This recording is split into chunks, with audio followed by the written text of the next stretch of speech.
Good morning, Chief. Ladies and gentlemen, let the record reflect all of the jurors are here and present. You'll step up to raise your right hand and do so. Do you swear the testimony you're about to give is the truth, so help you God? I do.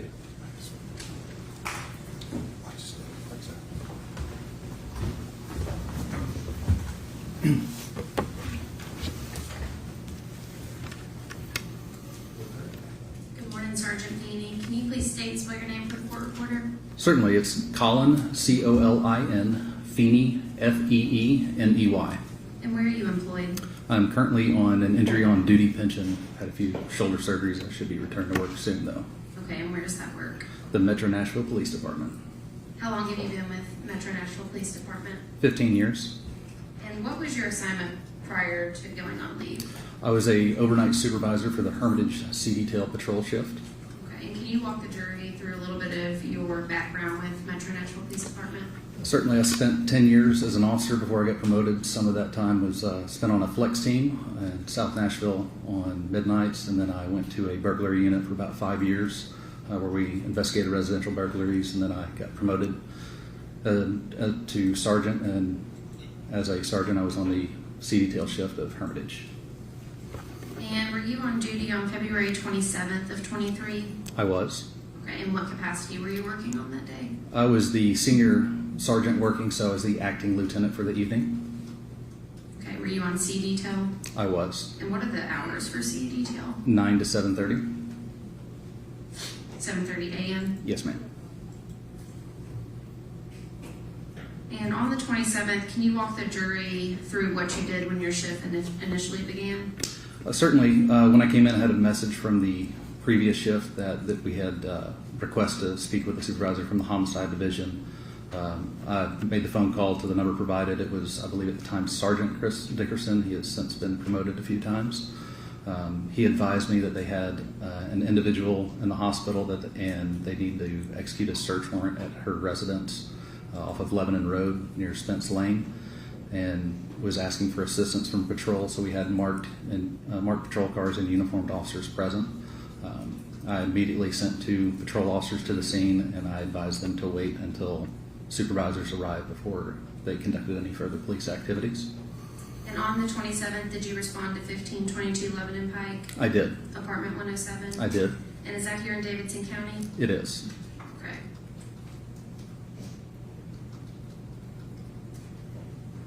And would it have been customary for the domestic violence team to have already held that scene? Yes. Okay.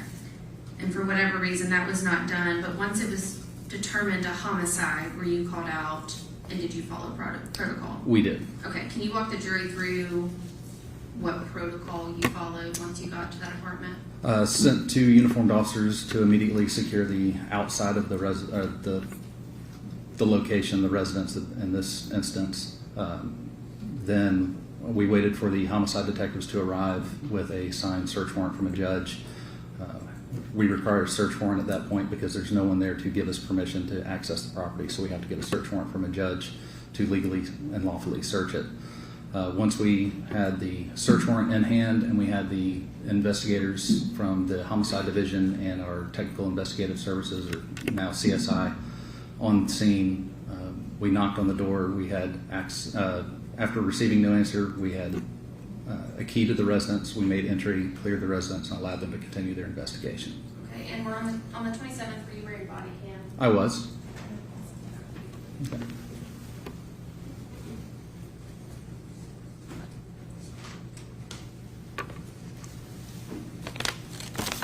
Have you reviewed your body cam? I have. Have you muted it for the jury? Have we muted it for the jury? Yes. Okay. Your Honor, at this time, I would like to mark Sergeant Finney's body cam as the state's exhibit number 15 and publish it for the jury, please. Okay.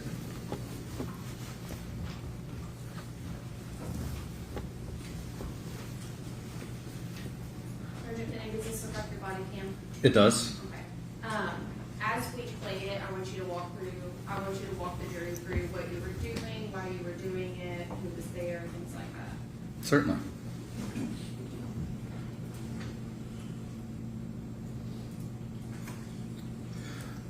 So the gentleman who's speaking right now is Lieutenant Gibson over the Homicide Division. I had also spoken with him a little bit about the situation of what was going on that evening and how we were conducting a search warrant for an ongoing investigation. He'd advised us that there was an individual that was at the hospital that that had a case that was being investigated as a homicide. We did not know the method of the homicide. All we knew is that it was a homicide investigation. The other sergeant present is Josh Hargrave, who worked with me on Hermitage Midnights, and then the two uniformed officers present are Eric Ziegler and Philip Parker. Both of them are relatively new. I gave them instructions that once we went in that they were just simply there to help us clear the residence, make sure that there's no one inside that could be a threat to any investigators.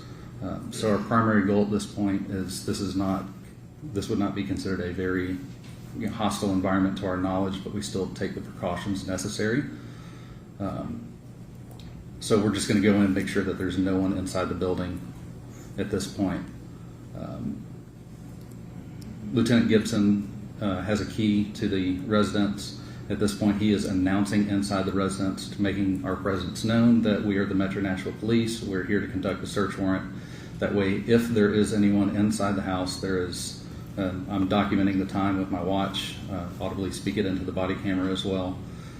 This time we've made entry to it, and we're giving anyone that could be inside the residence after multiple announcements that we are the police and we're there with a search warrant to make themselves known before we enter, just in case there is someone in there.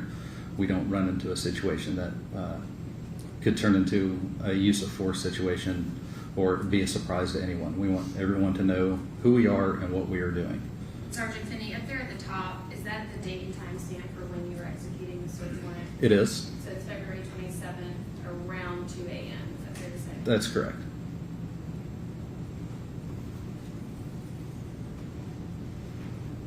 So we're giving an ample amount of time to anyone inside the residence because of the time of night that it is. If there were someone, say they're in bed, give them an opportunity to get dressed and let them know that we're coming in, and if they want to come speak with us, they can.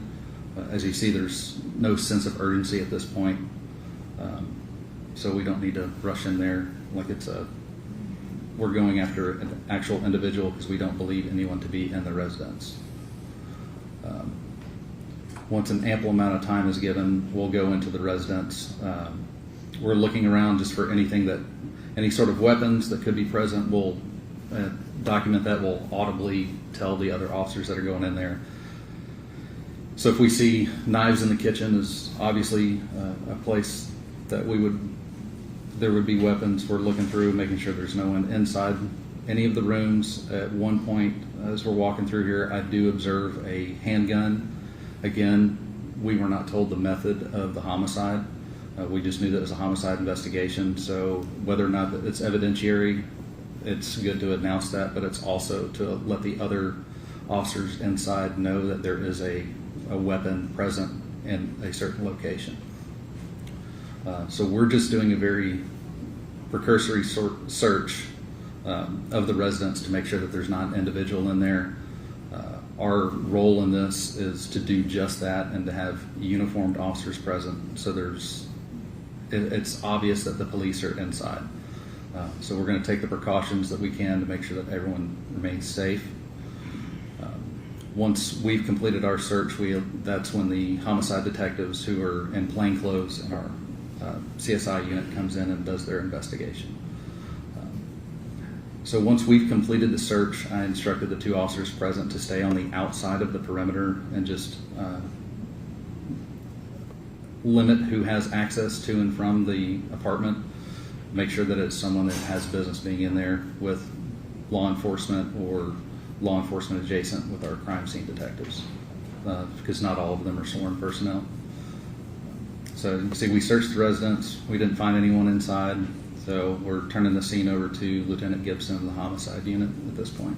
Sergeant Finney, you did not collect any evidence, is that correct? I did not. Okay, can you walk the jury through how you would collect evidence when you're executing a search warrant, what precautions you take, things like that? So anything that we're going to touch, we're going to want to have gloves on, first of all, to rule out any DNA that could be left by the officers that are responding. In this situation, we're not collecting any evidence because there's no one inside. It's a secure scene, and we can hand that over to the our CSI unit to do all the evidence collection. But depending on what kind of evidence depends on how it's packaged, and we'll leave that to those guys as they process it in the lab as well. Okay, and do you photograph anything and document it if you were to collect evidence? We would. Okay, if you'll give me 1 minute.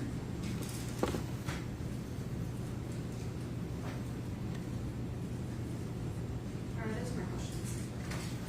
All right, questions from the witness? Yes, thank you.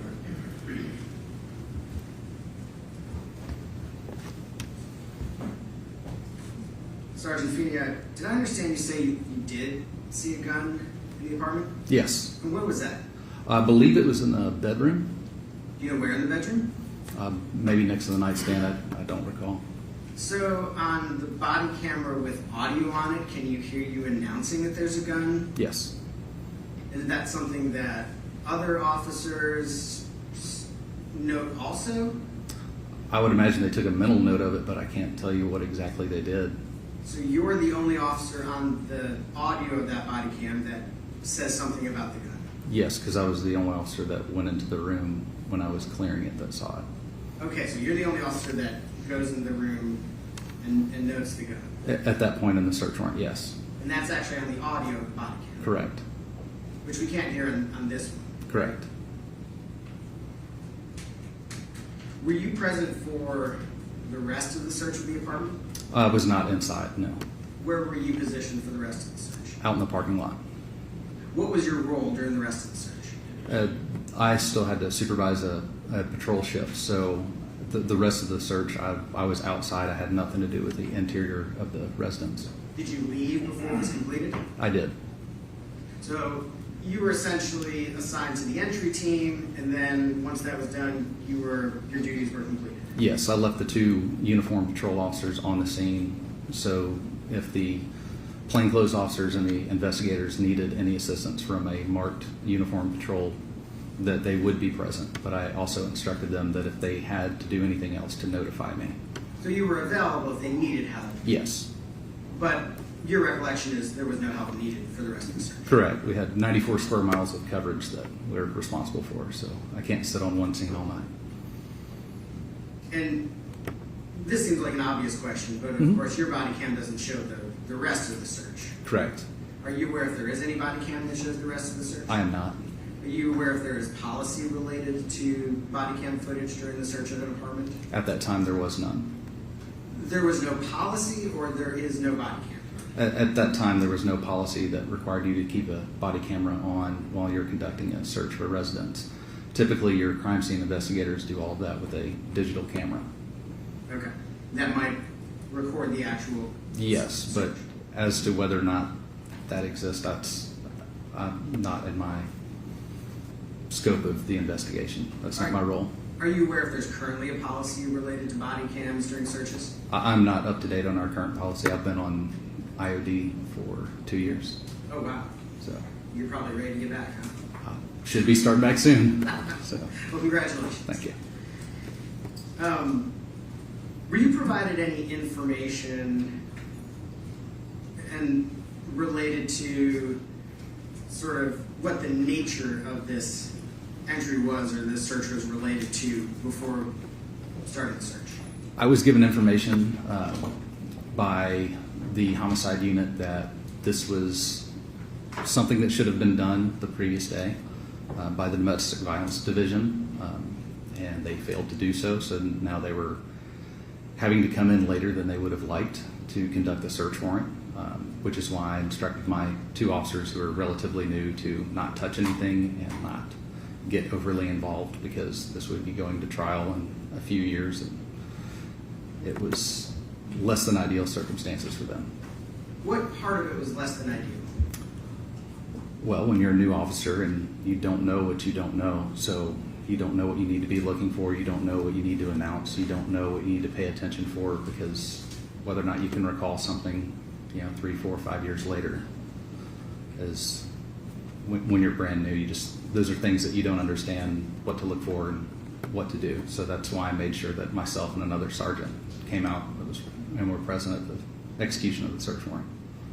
You're a very experienced officer. Mhm. Why was it that it was your understanding that this search should have been done the day before? I can't speak to why the Domestic Violence Division failed to follow policy and protocol, but I just know that they did but I can't speak for the actions of another person. You had indicated, I think on direct, that something about that scene not being secured. Did you have some understanding related to that? It was locked when we got there. We were there to secure the scene with our 2 officers present. That as far as the outside of the perimeter being secured, it's an apartment complex. It was, as soon as we were made aware of it, we sent 2 officers there to make sure that no one entered or exited the residence. So, but from the time that we sent 2 officers there to whenever the incident originally occurred, I can't speak. Did you have information about whether anybody else had actually been to the apartment? No, not at that time. You didn't actually have that information? No, not at that time. Did you have any information about whether anything had been removed from the apartment? Not at all. Like I said, we were given very limited information, and I would prefer to have kept it that way. So I could tell that there was an issue somewhere, and I would let them work that out amongst themselves. Generally, the information was that this should have been done the day before, but it wasn't. Correct. Thank you. You need to read your record. No, sir. Thank you.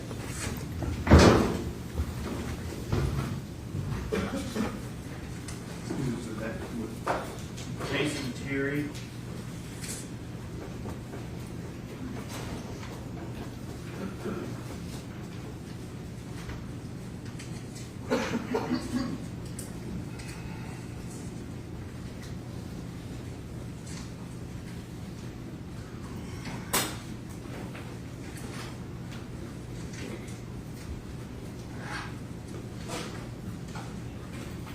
Do you swear the testimony you're about to give is the truth, so help you God? I do.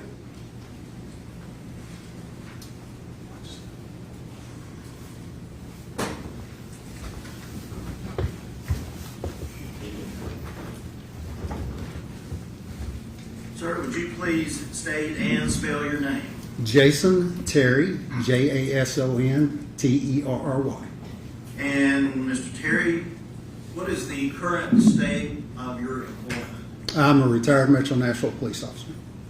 And when did you enter into the retirement stage? Approximately 3 years ago, it'll be 3 years in July. How long were you with the Metropolitan Nashville Police Department? 23 years. And without me doing the math, when did you start? I started in 2000. When you started in 2000, what were your duties, responsibilities with the police department? I initially started out, as we all do, I worked patrol for approximately 5 years before becoming a detective in the sex crimes unit. I was there 4.5 years before transferring to the U.S. Marshals Fugitive Task Force. From there, I was a detective in the auto theft unit for almost 5 years before completing my last almost 6 years in the crime scene unit. And in February of 2023, what branch of the police department or what unit were you assigned to? I was assigned to the crime scene unit. And how long would that have been that you had been with the crime scene unit at that time? At that time, about 5.5 years.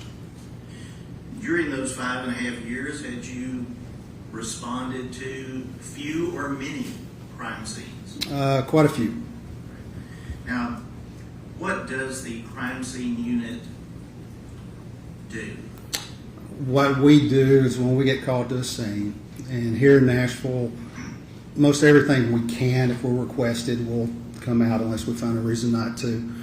But generally what we do, we'll come out, we'll assist detectives or patrolmen, help identify possible evidence that we'll then document the evidence.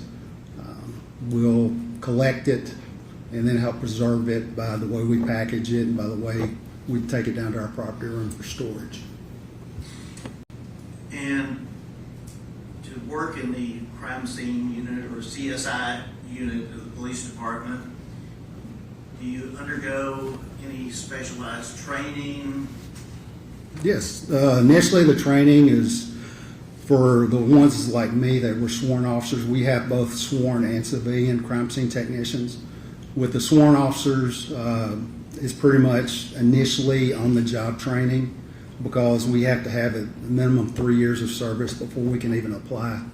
But once we're in there, we get sent to the National Forensics Academy, which is a 10-week intensive course in Oak Ridge, Tennessee. It's held by the University of Tennessee. There's 10 weeks of crime scene investigation training, everything from different ways of fingerprinting to evidence collection to photography. We also are required, I believe it's within 2 years of being assigned to the crime scene unit, we have to become certified by the International Association of Identification. We are tested, we have to apply, and we have to pass in order to be certified as crime scene technicians. And did you accomplish all that? I did, yes. Now, as part of that, are there certain protocols, rules, for lack of a better term, that you would follow in entering and processing a crime scene? There are. It's dependent on the scene, but there are some protocols. We have certain standard operating procedures depending on what kind of scene it is, things we do. Now, do you as a crime scene investigator always know the facts of what caused it to be a crime scene? We do not. Generally, we depend a lot on the information the detectives give us. Unlike what you might see on television shows, we're not the ones sitting down interviewing witnesses and victims and suspects. And we get our information from the detective. We go through the scene. Now, as we do that, we're still open-minded if we see something can be helpful. But at the end, that scene belongs to that detective. We're there to assist, and we're more supplemental. And are there some crime scenes that you respond to where it's obvious that an item might have evidentiary value? Yes, it is. A shooting scene and there's a weapon. Yes, sir. Might be something to collect, correct? Yes, sir. On the other hand, respond to a shooting scene, there may be an item that's totally irrelevant. Quite a bit, yes, sir. And would you collect something that you've already realized is totally irrelevant to that crime scene? No. And is that a judgment call that you make in consultation with the lead detective? Right. Generally, the way it goes, the detectives, since they've done the talking to everybody involved, there's a search warrant involved, they're the ones that developed enough probable cause for the search warrant. They know all the context of what's going on. I get called in code for a scene, help identify certain things. They help put that, whatever you see, into possible context. Now, as a crime scene investigator in 2023, were you wearing body-worn camera?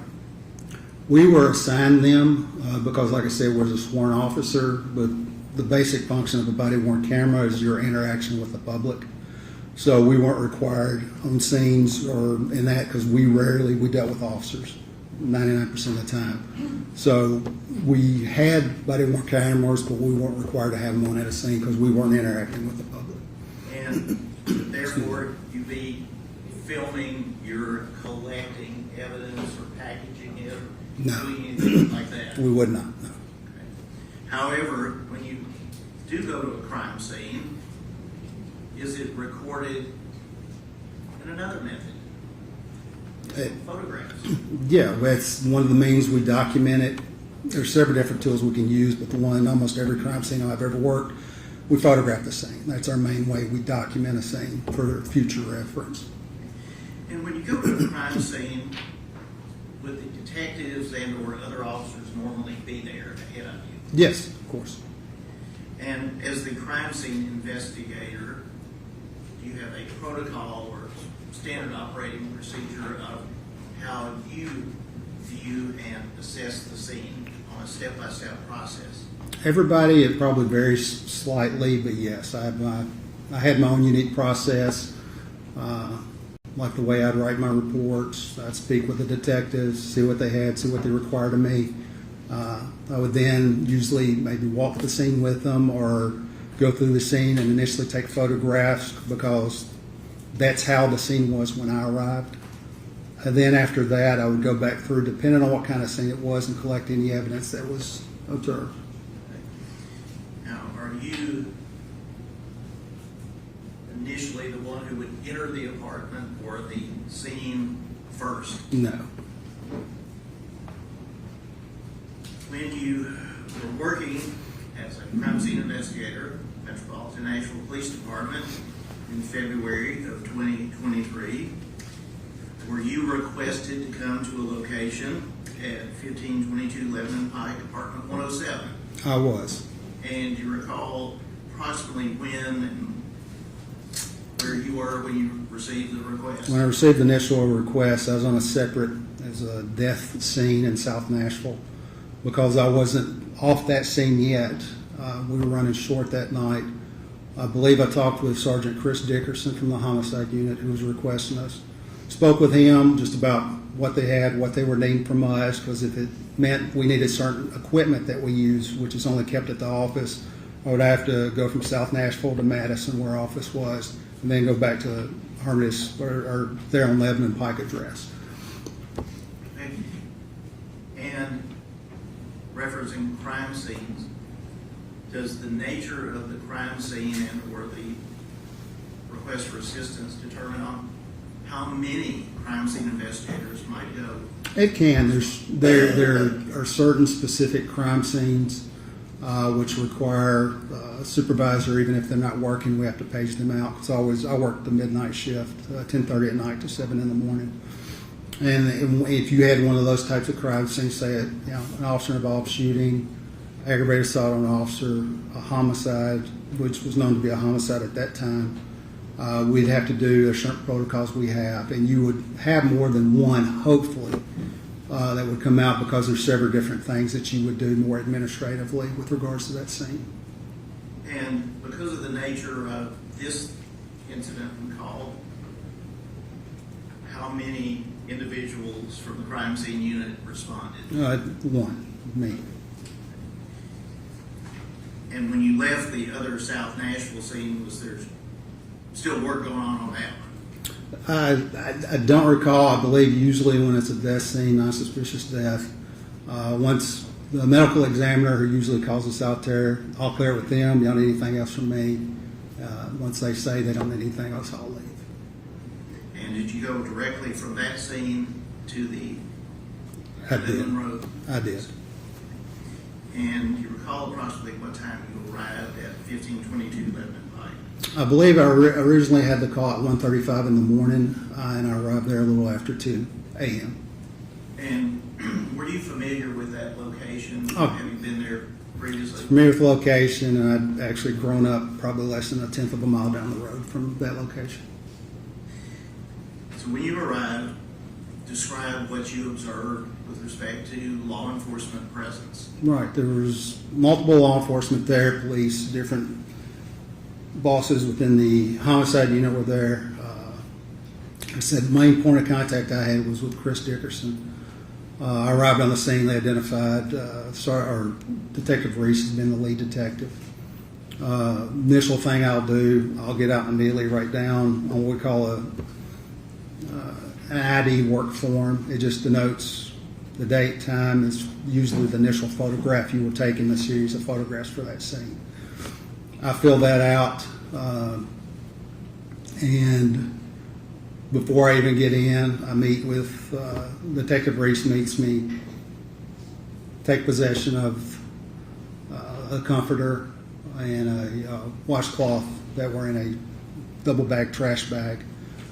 Note the date and time that I accepted that property, placed it in my van and secured it. Then I'll go on into the scene. Once I go into the scene, there's several detectives in the scene. I talked to them, find out again, confirm what exactly they need from me, what exact steps are they looking for. In this case, it was to collect certain items that they identified and to photograph the apartment, which is what I did. Now, I'll ask more about this perhaps later on when we get to the actual physical items, but with respect to receiving that comforter in the plastic trash bag, Mhm. where did that transfer from Detective Reese to you take place? It was in the parking lot before I walked in. And was Detective Reese therefore already out in the parking lot with the bag? It was, yes. And Lee said you took it and secured it, Yeah, I did. and did you have a vehicle crime scene investigation? I did. It was a marked Metro Police Department suicide crime scene van. I think they were Chevy 1500s. And did the item or items remain in the vehicle, locked in the vehicle, while you processed the apartment? Yes. No. What did you do initially upon going to apartment 107? Initially, like I do always, I go in, confirm the information from the detectives in there, what they wanted from me. They pointed out the items that they wanted collected. I then took the camera and began my process of photographing the apartment as requested. And usually I start right through the front door and just try to tell a story, taking photographs of the entire scene and walking through, taking overall photos, generally at first, and then going back through and taking mid-range and close-up photographs of whatever evidence there is. But that's my initial step, is to photograph the scene as I find it. Had you ever been inside apartment 107 prior to that early morning hour? No, sir. And upon stepping across the threshold or looking into the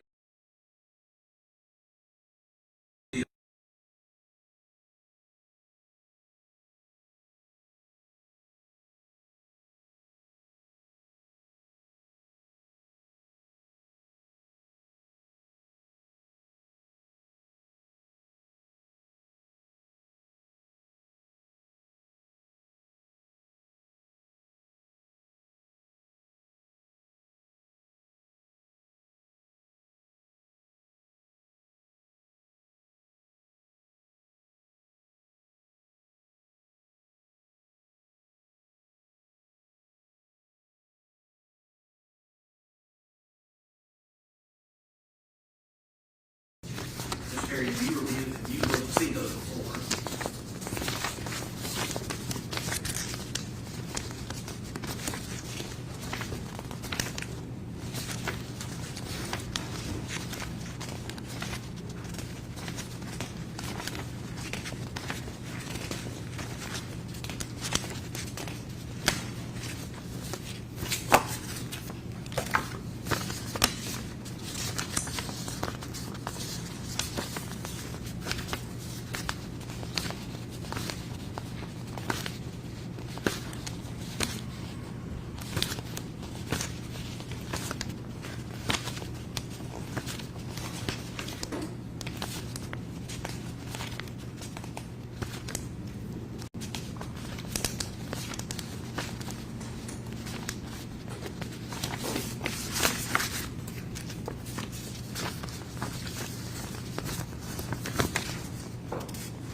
Yes, these were the photographs I took that night.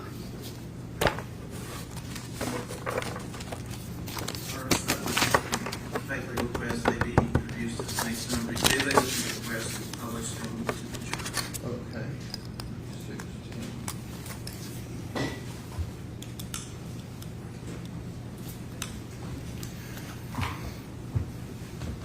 Carrie, you referenced a few minutes ago about there being, the first photograph would be usually the work order. Is that what we're seeing here? That's correct, yes, sir.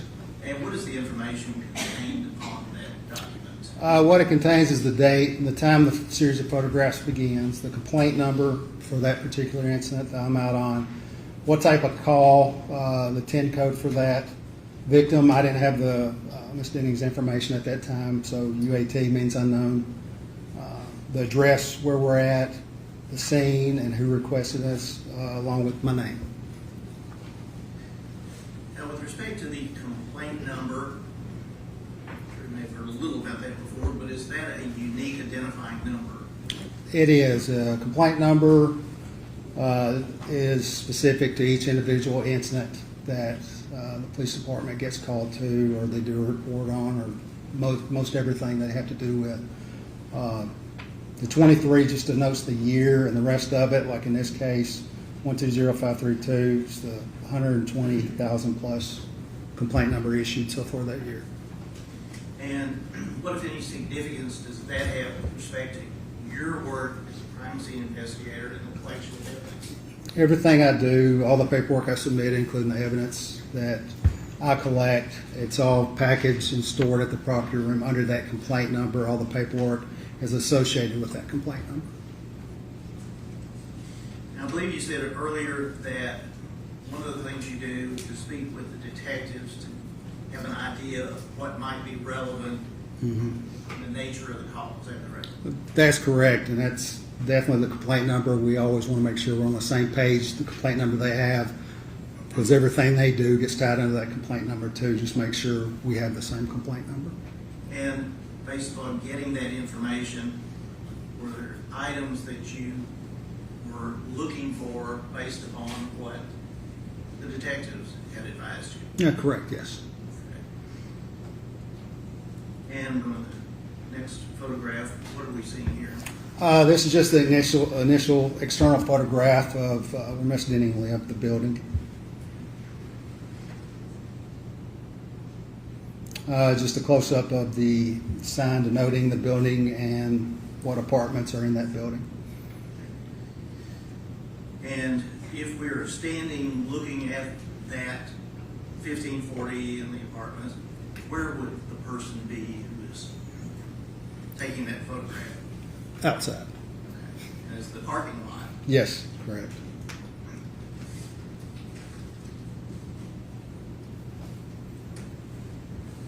It's just a close-up, still outside of the apartment number. Now, do you recall, was 107 on the first or second floor? It'd be on the first level, Okay. first floor. Just a photograph of the external door going into the apartment 107.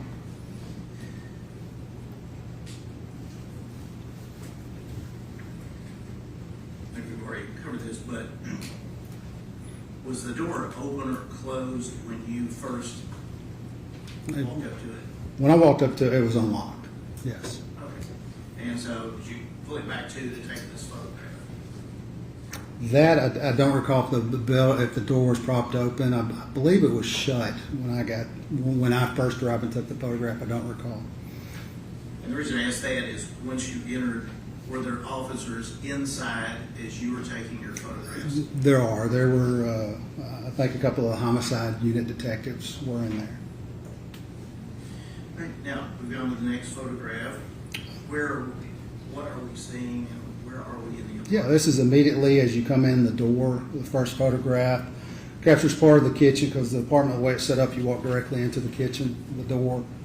So that's the first photograph I take, as if you're walking into the door, this is what I see.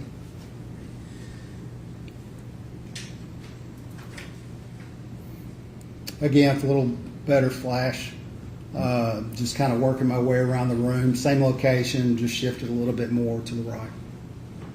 And with respect to the counter or the island area there, were there items of interest to you?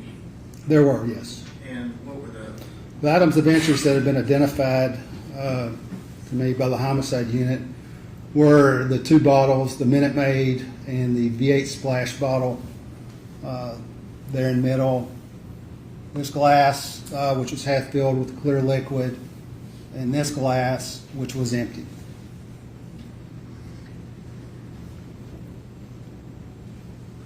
With respect to where that Minute Maid and the other bottle had been before you entered?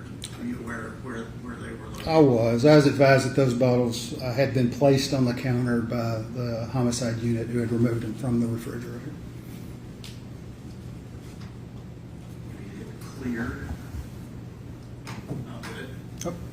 And go to the,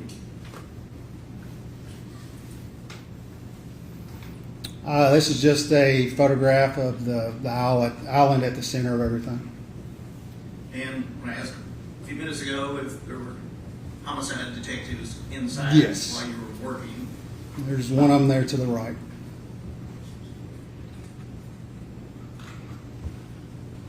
at that time, based upon the information you had, did the paintings, for lack of a better term, there on the island have any significance to you? No.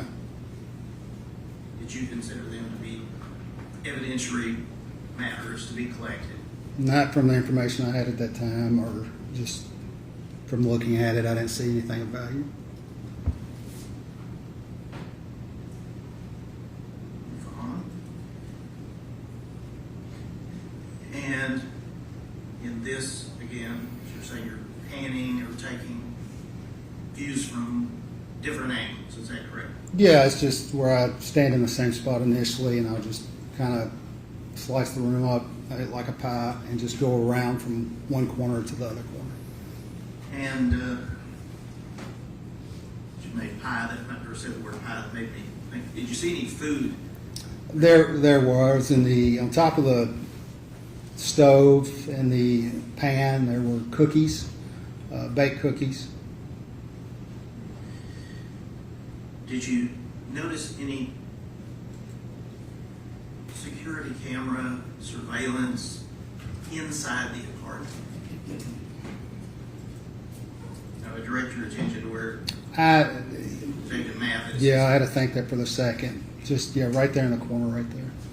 Right next to Detective Mathis's right elbow. Could you circle that? Sure.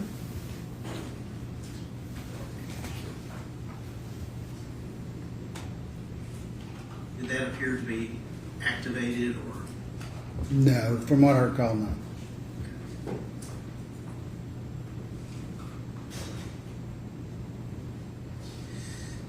Reference the cookies. Yes. Are they in this photograph? If you could circle. Sure. And to the right of the cookies, did that also appear to be food items? It did. I don't recall looking inside. There, right there, the Tupperware containers.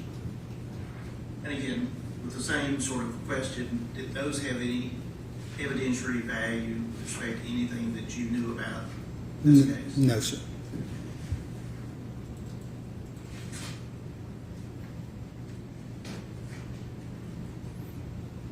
And close-up view of what previously looked at, is that correct? That's correct. Do you recall whether there were any dirty dishes in the sink or? I don't recall any, no. And again, more of a close-up of what we've already discussed, is that correct? Correct, yes, sir. Now, in looking at the cookies, does there appear to be one missing? Appears to be two missing. Two. Okay.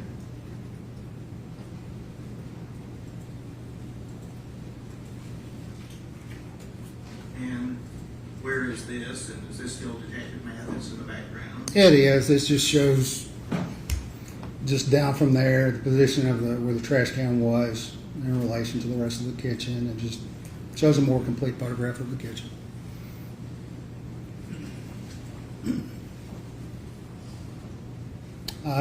Photograph of the kitchen island just from the opposite side.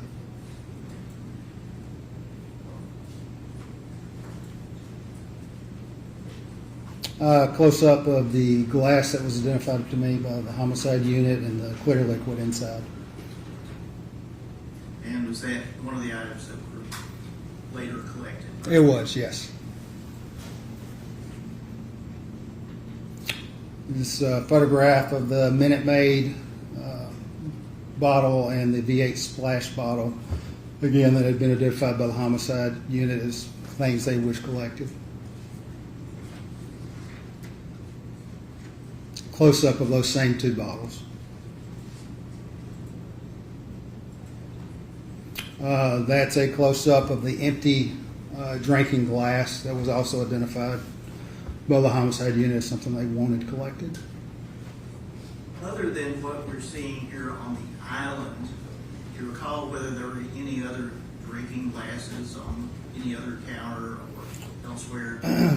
I'm sure there was. I don't recall seeing any that homicide believed warranted my attention, or I didn't see any that had any liquids in it or looked to be recently used. Just a close up of the same glass. Now, to the left of the, as we're looking at it, Mhm. glass, does there appear to be a piece of paper? Right there, it looks like it's instructions for the card game Uno.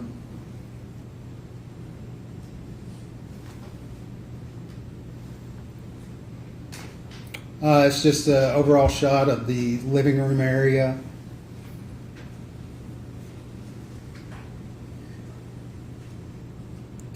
This is a shot from the living room, looking into the bedroom. Do you recall how many bedrooms there were in this apartment? There's two bed, two bath.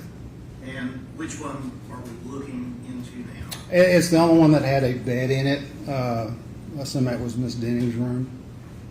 It's the one, if you're facing, it's on the right of the living room if you're facing the living room. This was the initial view. As you walk through the door, you're right in the door frame of the bedroom. And again, like before, this is to my immediate left, and I will rotate around with the photographs, just basically corner to corner. Now, with respect to the blinds, were they in that condition as in being pulled down and closed when you entered? Yes, what you're seeing in these photographs is how it was when I first witnessed it, when I first saw it.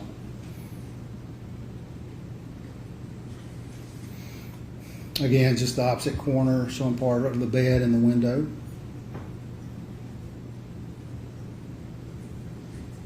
Again, just rotating around, a shot of the bed.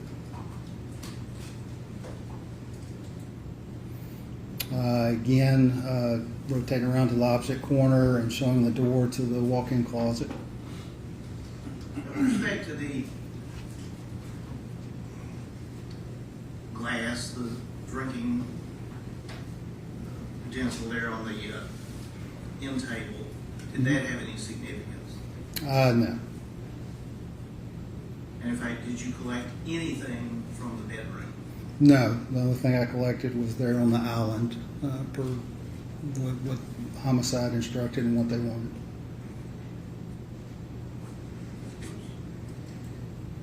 I want to ask before we leave the nightstand, in any area of the bedroom did you see a weapon? There is one. This shot doesn't show it. I think one of the shots me coming out of the closet will show it, but there is one. And where was it? Like I said, you can't see it, but you'll see it in a different photograph. It's right in there. It's a pistol in the holster. You'll see the top end of it. I believe we will, as you say, get to it in a moment. Yes, I think it's the series after I photograph in the closet and turn back around and take more photographs. It's just the door to the walk-in closet. Just from the door, a view of the walk-in closet.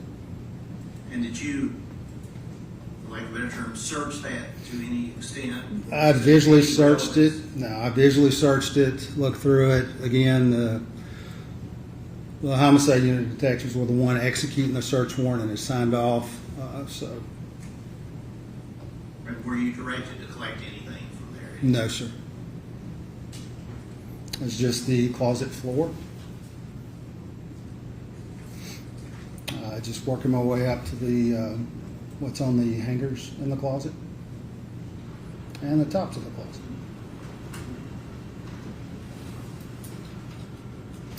It's just me coming back out of the closet facing the bedroom. And again, just a photograph of a nightstand. And, Should be the next one. yes, And there is just an overall of the nightstand and what's around, and the pistol we was talking about earlier. could you, excuse me, circle that? Right there. Did that have any evidentiary value as far as you were concerned? No, it wasn't a shooting scene. There was no allegation that anyone had been shot or any gun had been used. Someone's private weapon. Didn't make any sense. There was no reason to collect it. Was anything illegal about it? No. Now, the item, see an item, I guess it would be in the photograph, down, Mhm. white straps. Mm-hmm. What was that, you know? I believe it was a Apple or is an Apple Watch or an Apple-esque type watch. And again, at that time, based upon information, did it have any evidentiary value as far as being collected? No, nothing was said to me. No. Now, the bottle with the yellow top, Mm-hmm. you recall what that was? It was a supplement. I don't remember exactly what the supplement was off the top of my head. And the item to the right of the yellow top bottle? Looks to be a candle next to a half-eaten package of peanut butter M&Ms, a Sharpie pen, and an adapter.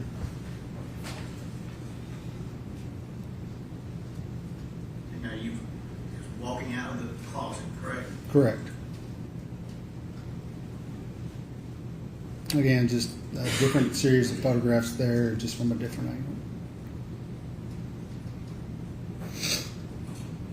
Again, that was at the door, bedroom door facing out.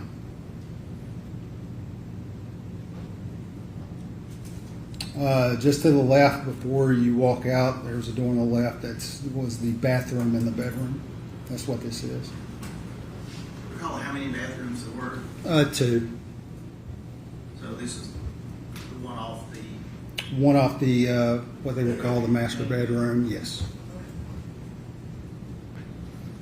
Just as you walk through the door, just a photograph of the tub and the initial photographs of the bathroom. and appeared to be anything out of the ordinary in the bathroom. No, not at all.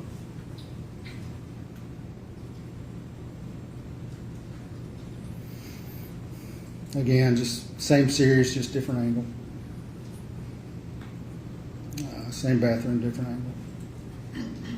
Yes, Mr. Terry, when Detective Reese gave you the plastic bag Mm-hmm. comforter, did you open it up and look at it? I did. Right then? Yes.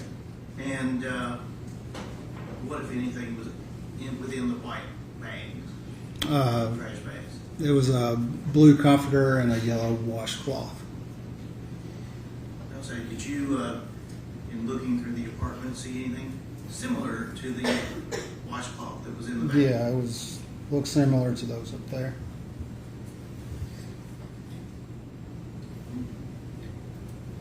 Move on. Just close up of the sink in that same bathroom. Again, anything strike you as being unusual or No, just evidence? it's spotless, but very clean. That's the only thing. This is from the door of the Miss Denning's bedroom facing the other bedroom through the living room. Just the other bedroom from the door looking in. Again, just rotating around the room. This is the corner of that same room. Again, just rotating to the right, covers the right corner of the room. Did you go through any of the, like that hamper or look at the magazines there? Just cursory glance. I know that one had something to do with pregnancy and becoming pregnant. Was there you may have already answered this, Was there a bed in that second bedroom? No, there was not. 2 chairs, look like some baby clothes in the opposite, which we'll see here in a second. And are we still in that second bedroom? Now, I think if we skip some photographs there.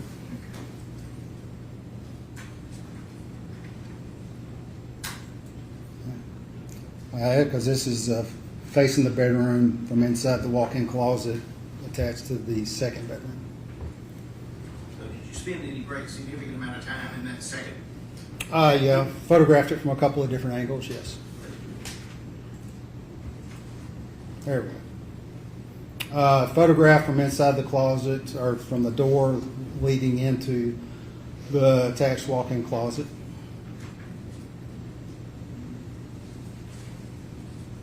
Let's go back there for a second. Did you see in that bedroom or that closet any items that would be associated with a baby? Oh, yes. You have a couple of baby odors. I think that was a walker. And you'll see on additional photographs over here on the side, you're going to show some boxes with, I think, with diapers and some formula. It's just the The bathroom attached to the second bedroom and the second walk-in closet. Same, just the toilet, counter. The walk-in closet, again, just showing what's on the top shelf. okay. I believe you referenced Pampers or those. Yeah, there's some Pampers over here.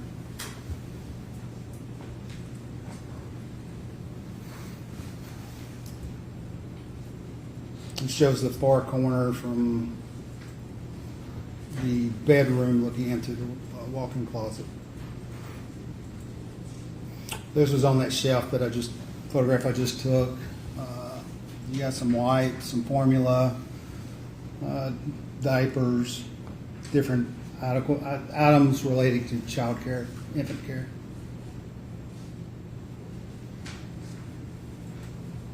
Again, just some items on the floor. Looks like something else from Pampers down in the box below. This was the walk-in closet from the bathroom facing back into the bedroom. That same corner just shows what's on the shelf. And what shows below. Looks like that was a walker / car seat for an infant.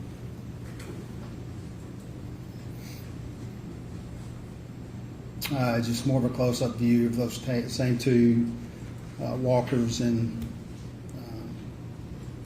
baby carrier seat. Did you look in any of those tubs or the ice chest? I did not know.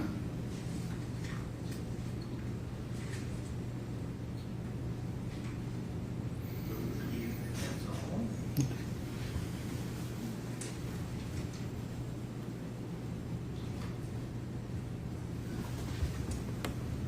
So, finish the photography part. Yes, sir. What comes next? What comes next is to do the evidence collection. And are there any procedures or protocols that you adhere to in collecting items of evidence? Yeah, you always want to take whatever precautions you can, such as wearing protective gloves, making sure they're separated, having whatever you're putting it in. In our case, depending on what it is, it's usually a paper sack. So have that available. And did you follow that process and procedure in this case? I did. This was a little unique in that you had fluids.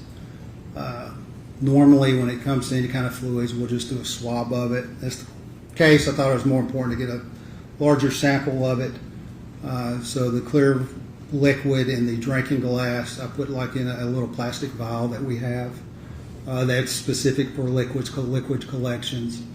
I did that, then I collected everything else as a whole, but I mean, it was in separate bags.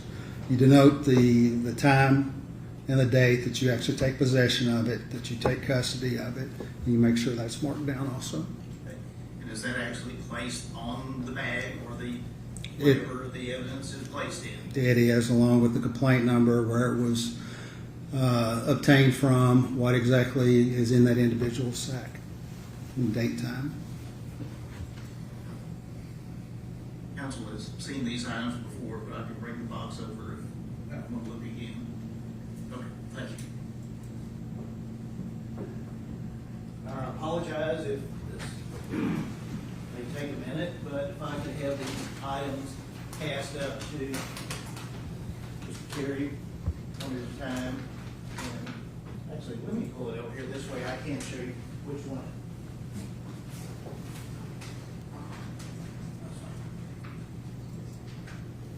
Particular order.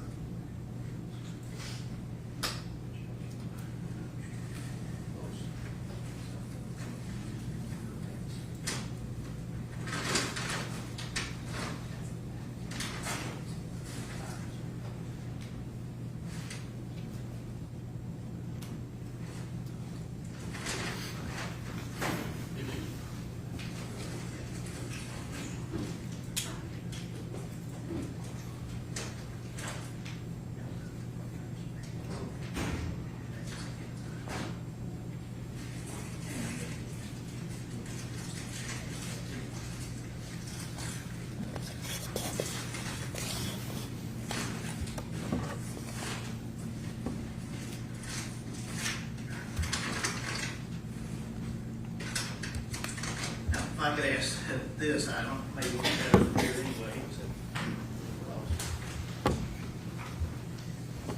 Mr. Terry, you're being handed Thank you. an item package, a paper bag.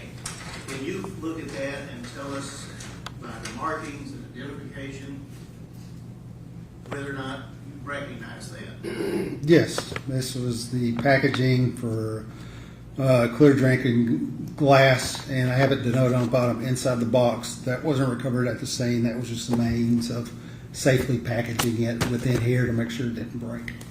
So it was a glass. Yes, yes, sir. Your Honor, I would ask that be introduced as the next number exhibit. So,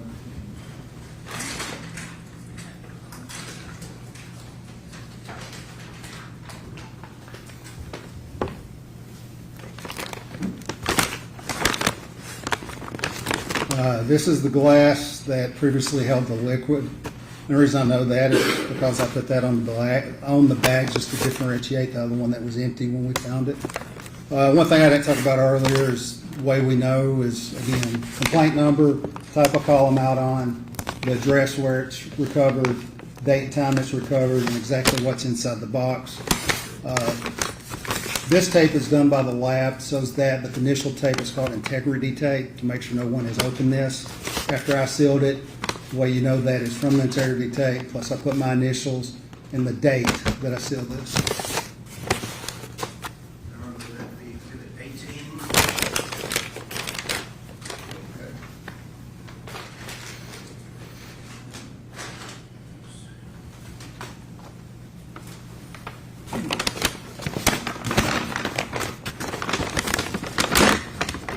This looks to be the Minute Maid pink lemonade bottle, which at this point was empty, and the V8 Splash fruit medley bottle that are in here, and they would have been put in separate sacks within this sack.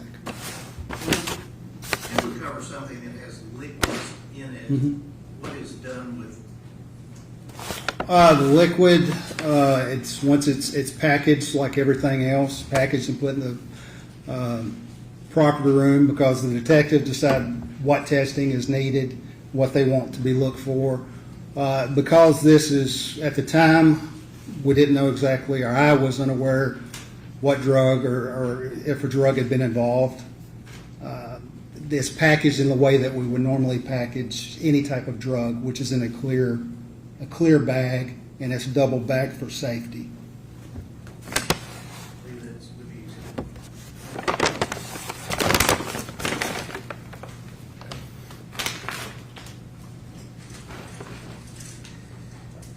Yes, these three, and do them individually, but save you. Mr. Terry, you're being handed three packages I want to deal with them individually. Sure. Those necessary sequence with, would you take a look at those and see if you recognize? Yes, these are the valves of the various liquids that I recovered. Let's start with the one in your left hand. Sure. What does that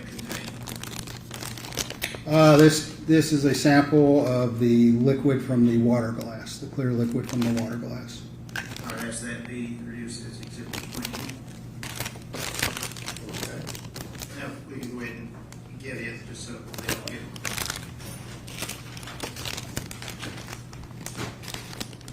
And the next one. This is the sample I collected from the V8 splash bottle. Does it contain the appropriate markings and identifications? It does, like the other bags. These bags are specific where they were basically to open one of these, you basically have to disintegrate it. I mean, it rips open. It's not a clean rip. So when we seal it, we'll still put our initials on the back just to show that when it was sealed. All right, ask that be introduced as exhibit 21. Okay. And then the third. Third one is a sample of the liquid collected from the Minute Maid bottle. Same identification, same complaint number. Same identification, same complaint number, same information. My name's on it. It's definitely my handwriting and initials on that. Okay.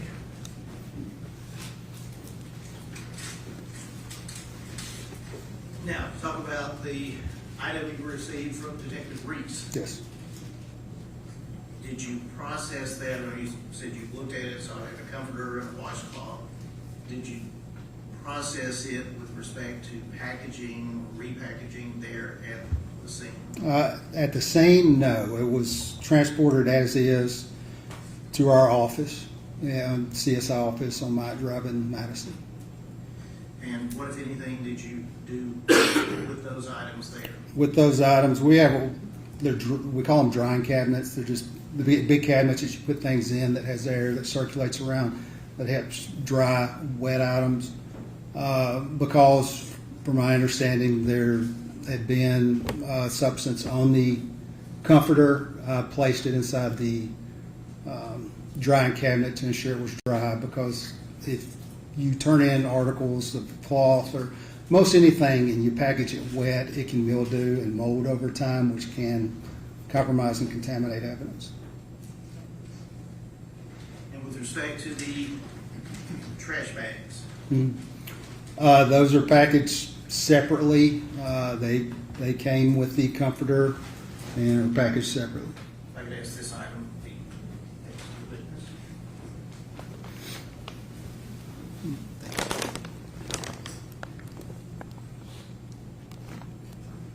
Yeah. This contained the yellow washcloth and the white trash bags, and they were packaged in here separately, so it's not everything's free flowing, contacting each other. They're packaged separately within this one package. All right, ask that be introduced as exhibit 23.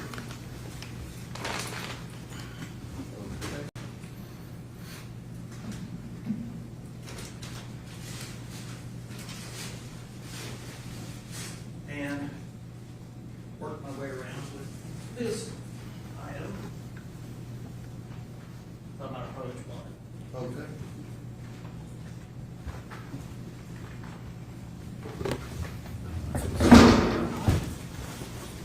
Okay. Now, does the big box have anything really to do with this, other than? No, the big box doesn't. Inside is the bag. We have gloves. I'll pick it up, pull it out. I don't have any. You wanting to?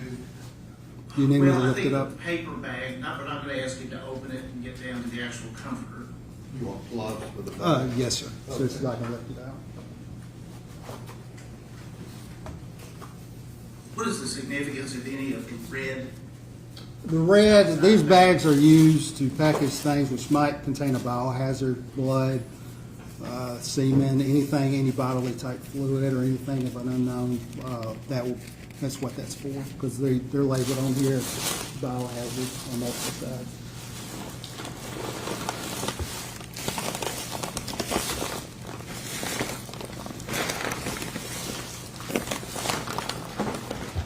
This is the bag and where we place the comforter for packaging, just due to its size.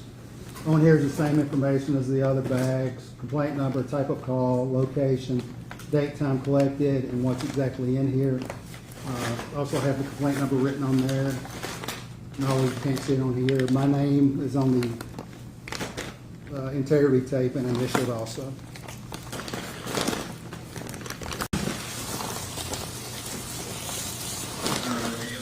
Introduced as the next one, exhibit 24. And council has no objection, was that the outside box has no relevance, but might leave it in that for the sake of first.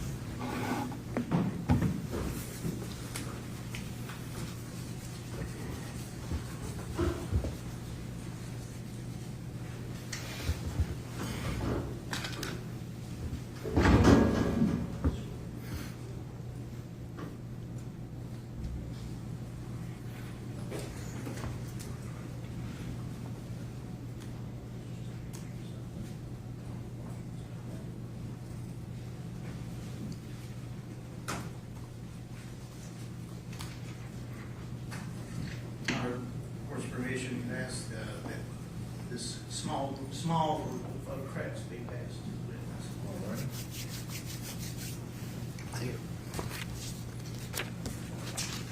Terry, if you just take a look at those and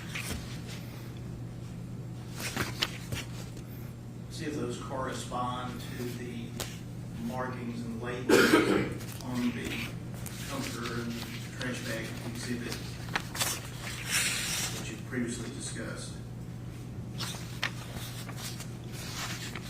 It is.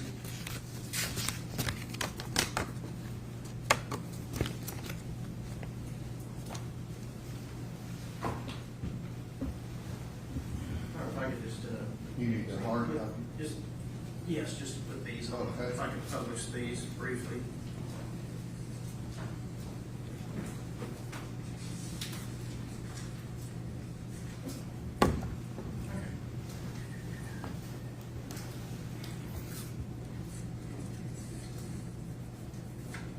So what is this a photograph of?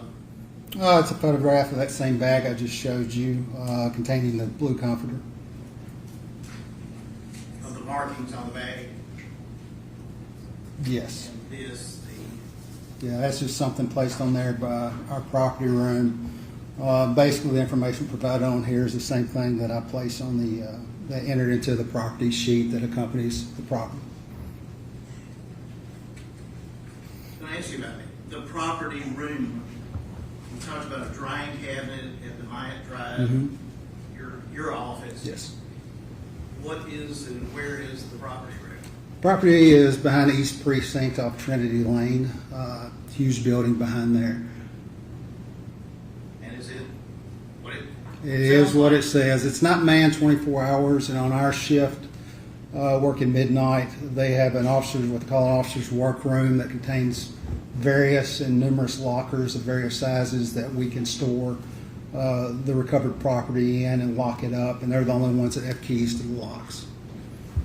And does the property then remain there until it's needed, either to be sent for examination or court? Yes, that is where it stays. It's just a photograph again, the labeling of the comforter. And does that show the date and time you received it from Detective Reese? Yes, it's worded the exact same as I listed this item, the blue comforter on my property sheet.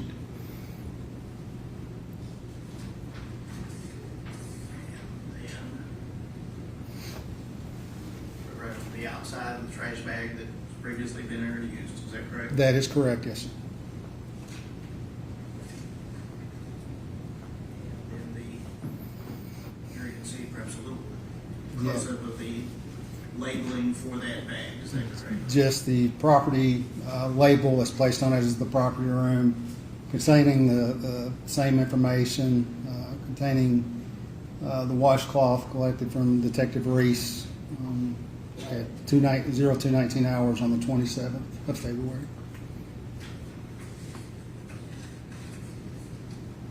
I don't know if I could return these to clerk. As the next numbered exhibit, 25.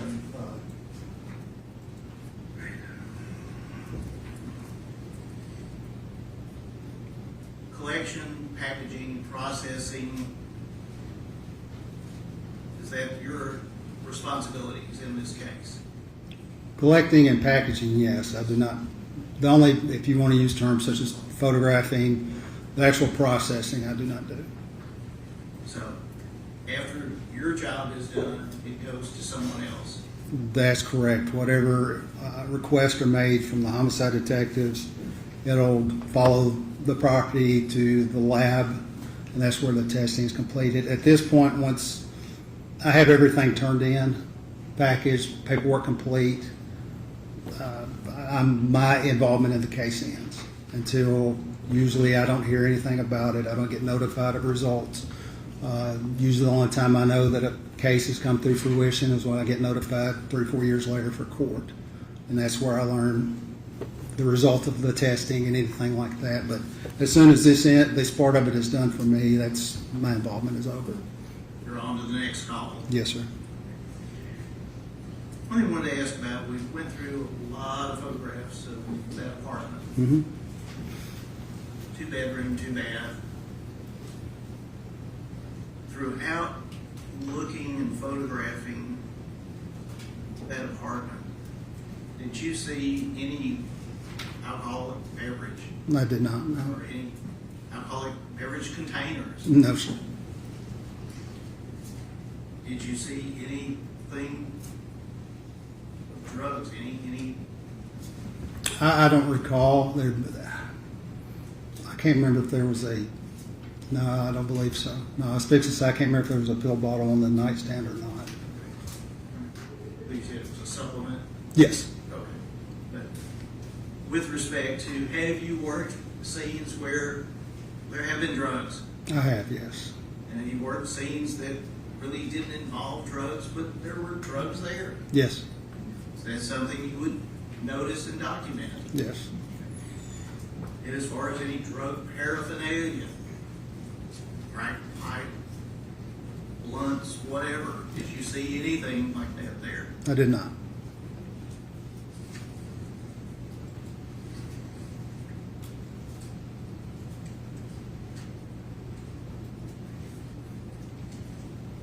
Yeah, no, sir. Okay.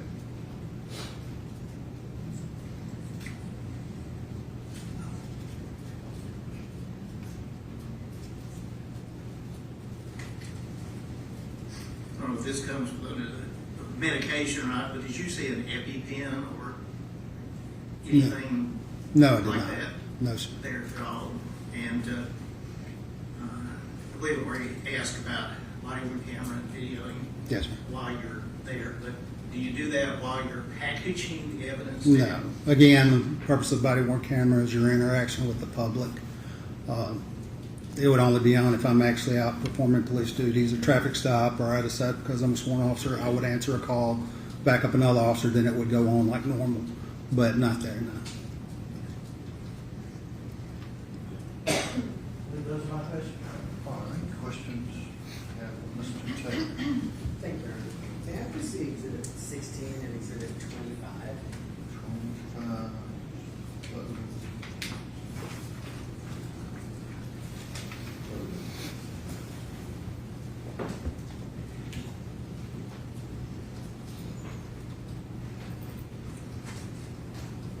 Good morning.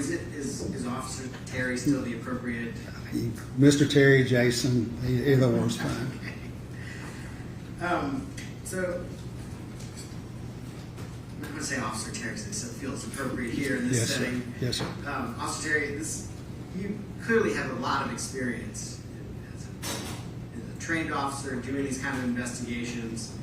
And part of your training and experience, you're trained for thoroughness in these kind of investigations. Is that fair? Yeah, based upon the information that's provided to me, yes. Sure. You're provided information, and then you're trained to execute on that information in as thorough a manner as possible, right? We try, yes.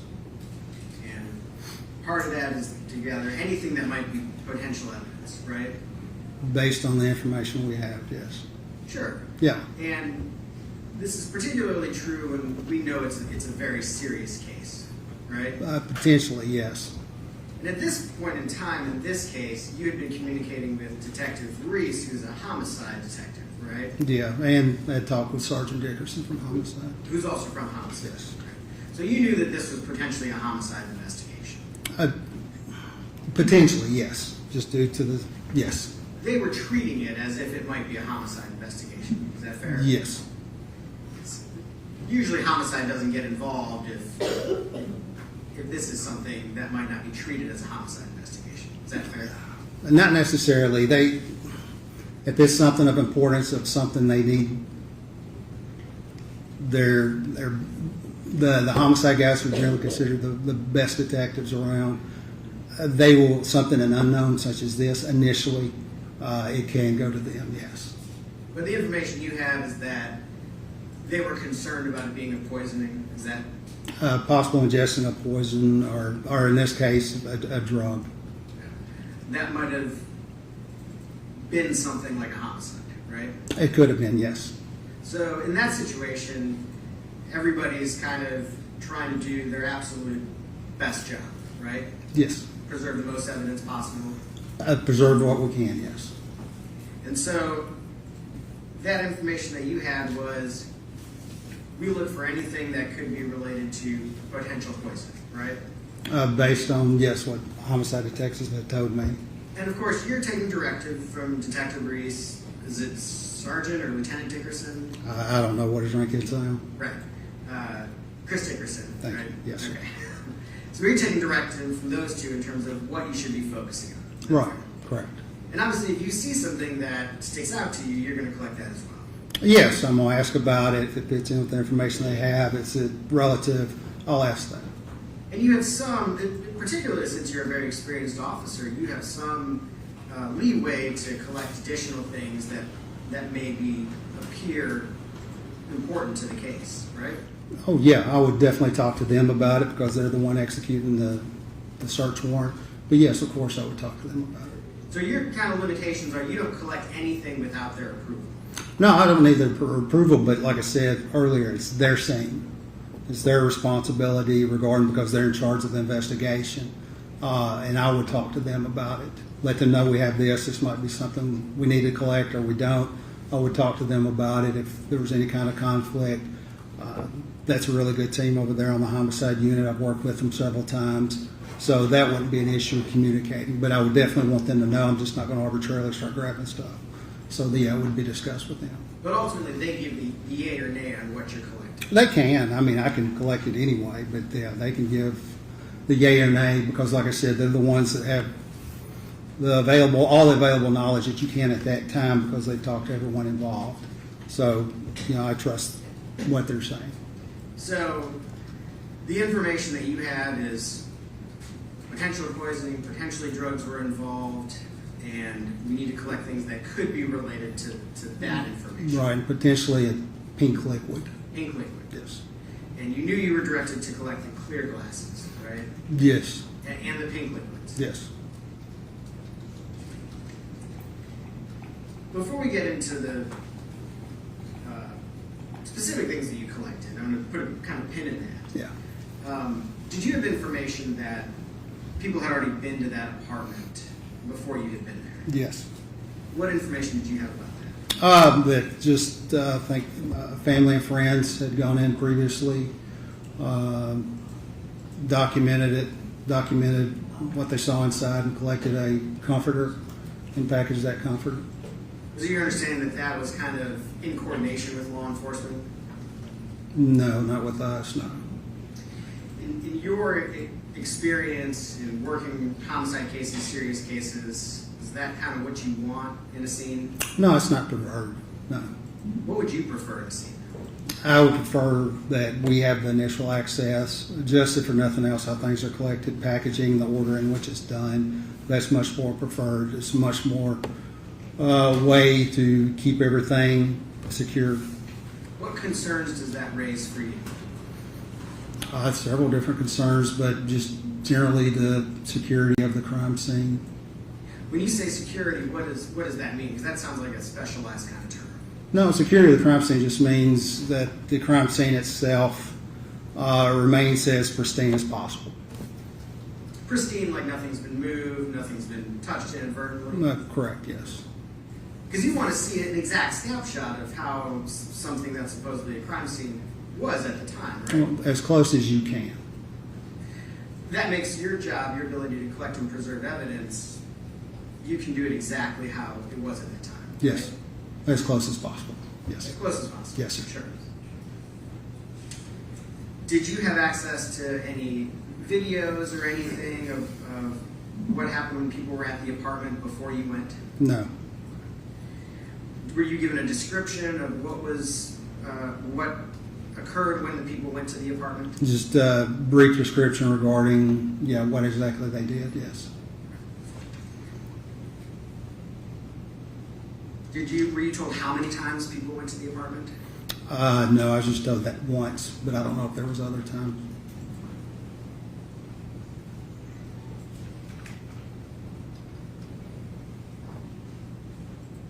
If you were processing the comforter, which we know was removed prior to your presence, how would you have handled the comforter?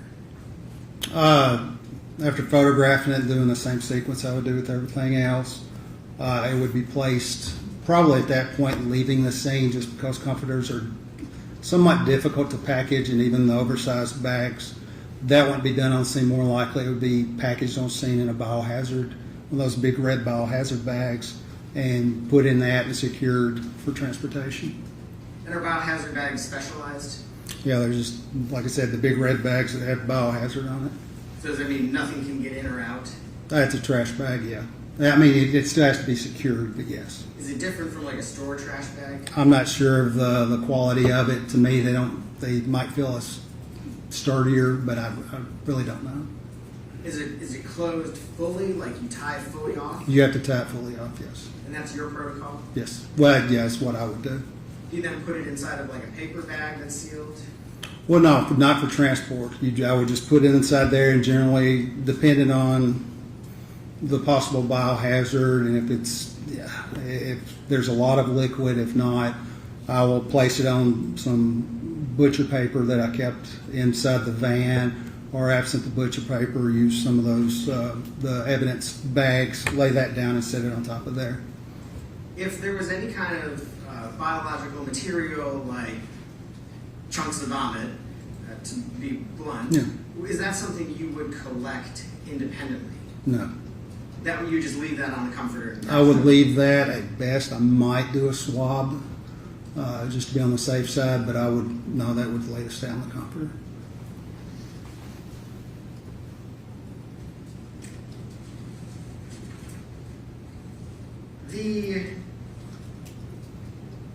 I want to talk about Your Honor, permission to publish photographs from Exhibit 16 to the rules.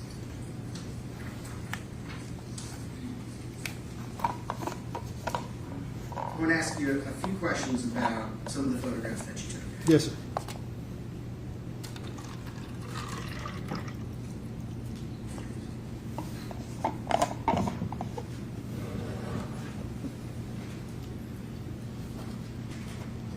Okay, I don't know which letter this is, but this is a photograph of Detective Mathis in the island, it appears. I believe so, yes. Are you aware if those bottles were already on the island when police officers arrived at the scene? Way it's described to me, and as I indicated in my crime scene report, they were placed there by the homicide detectives. So potentially homicide detectives, Detective Reese, and whoever he was working Whoever's with, there, yeah. went into the somewhere and took them out. Yes. You know where they took them out from? I believe it was the refrigerator, from what I was told.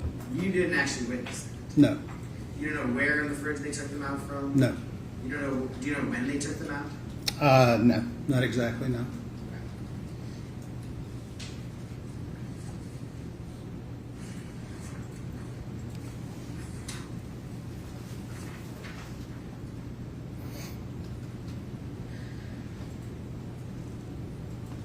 You indicated you did not take samples of any of these food items. Is that No, right? I did not. So we didn't take samples of these cookies. Is that right? Oh, yes, sir, that's correct. Do we know what's inside this bowl right here? And this is a photograph, a close-up photograph of the food. Yeah, I believe from looking on the outside it was gravy. And I think the other one had some noodle-ish type thing in it, I believe, if I remember correctly. If we had information in this trial that this was a chicken Alfredo dinner, is it possible that was Alfredo sauce? Yeah, it was possible, yes. But you did not take a sample of the Alfredo sauce. I did not know. And you did not take a sample of what looks like it could be spaghetti in here? No, I did not. And do you know what's inside these foil packs? I don't recall. I'm thinking breadsticks, but I can't specifically recall. So in a case that is potentially a poisoning case, none of the food items were collected. No. And that means, so far as you know, none of the food items were tested. Right? They were not, no. And that was a decision that Detective Reese made? Well, collectively, they said, based on the information, the pink liquid being talked about, that they identified these liquids as what they want to collect. At any point in time, did you have a discussion with Detective Reese and say, out of an abundance of caution, maybe we should collect a little bit of this? I don't recall having that conversation, no.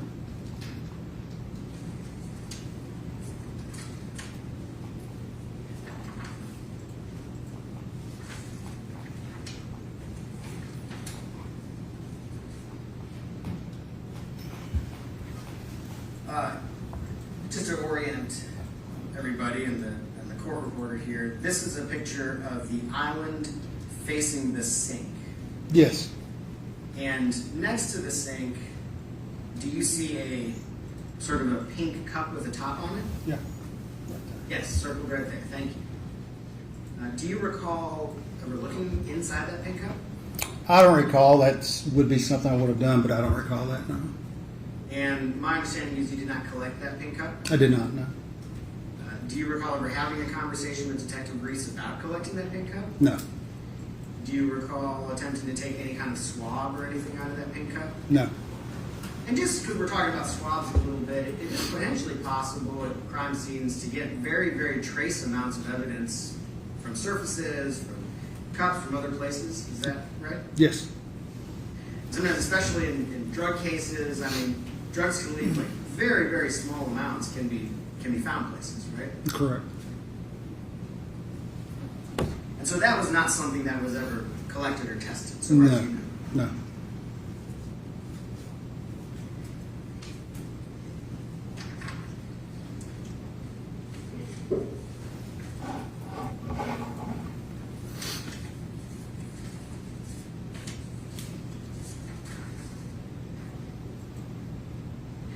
And this, to orient everybody, this is the picture kind of a bed and the nightstand. Is that right? Oh, yes, sir. And on the nightstand, I think it was mentioned earlier, there is another cup, right? That's correct. Do you remember ever looking or investigating the cup specifically? Yeah, I don't believe there was anything inside. Do you remember if you took a swab of the I cup? did not. Do you remember having a discussion with Detective Reese at any point in time about whether that cup should be collected? No. And so that was never an item that was collected or preserved or tested so far as you're aware. No. Similarly, this is we noted some kind of supplement or something on the bedstand. Mhm. Do you remember looking inside the supplement bottle? I did. I do remember looking inside. I don't remember it seeming anything out of the ordinary. Okay, and there's no pictures in there, right? No, there's not. Do you know down in this nightstand there is a green item? Mm-hmm. Do you know what that green item is? I don't recall, no. Next to the bed, there's a backpack. Yes, At any point in time, did you look inside the backpack? I did. Okay, and there's no pictures inside the backpack. No. So that's not something that was necessarily preserved. The backpack? No. Yeah, based on your investigation. No.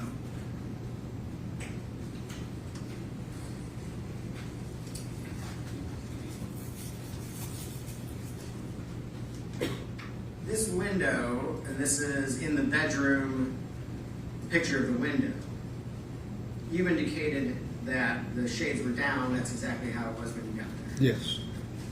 Do you know, when you look out that window, what you're looking at? I believe it's the balcony based upon a floor plan I've seen of those apartments over there. I believe it's the balcony. Do you know what is behind the apartment complex? That I do not. I'm trying to remember which side that was on. It could be, depending on which way it's facing. I don't Is it a business? If it could be, if it's on, if you're looking at the front of the building from the parking lot, if it's to the left, there are businesses through there.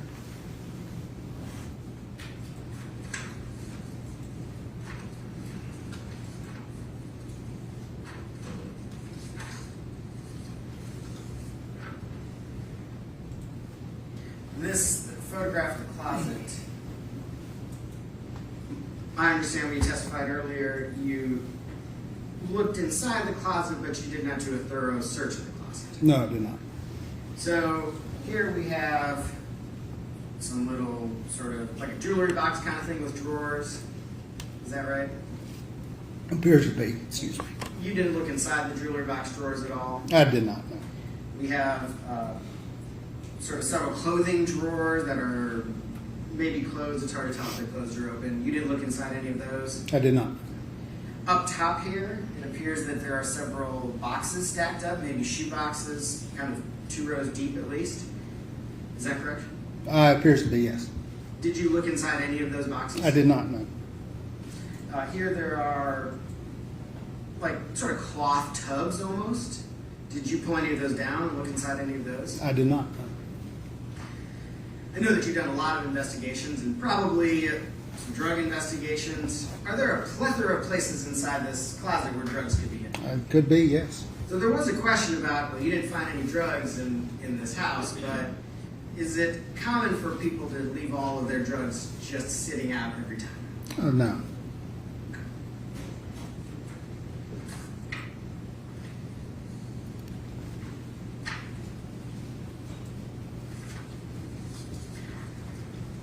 And this is a better picture of all the boxes that are up there, shoe boxes and stuff. Yes, sir. Just to confirm, you didn't pull down and look at any of those, right? I did not.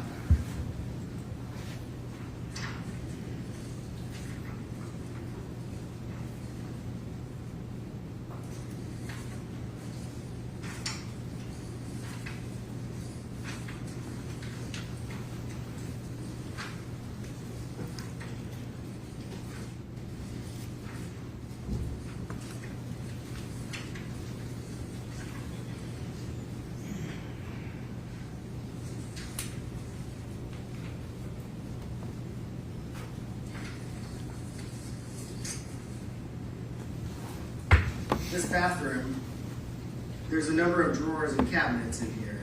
Is that right? Yes. I didn't notice any pictures inside any of the drawers or cabinets. Did you look inside there? Yes. That would be normal. Open the drawer or open the bottom. Yes. Was there anything like a medicine cabinet or anywhere inside there? No. So even like things like Tylenol or Band-Aids or first aid kind of stuff, that wasn't in any of there? I didn't notice any. They didn't have the traditional cabinet that you open from the mirror, that type of thing, no. Did you find any spot in this apartment where that stuff was kept? No, I don't recall it, no.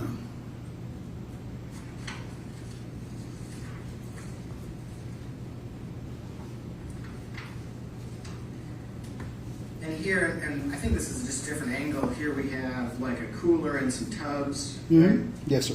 And you didn't look at any of those, did you? No. Except, the one on top, it was open, but other than that, no.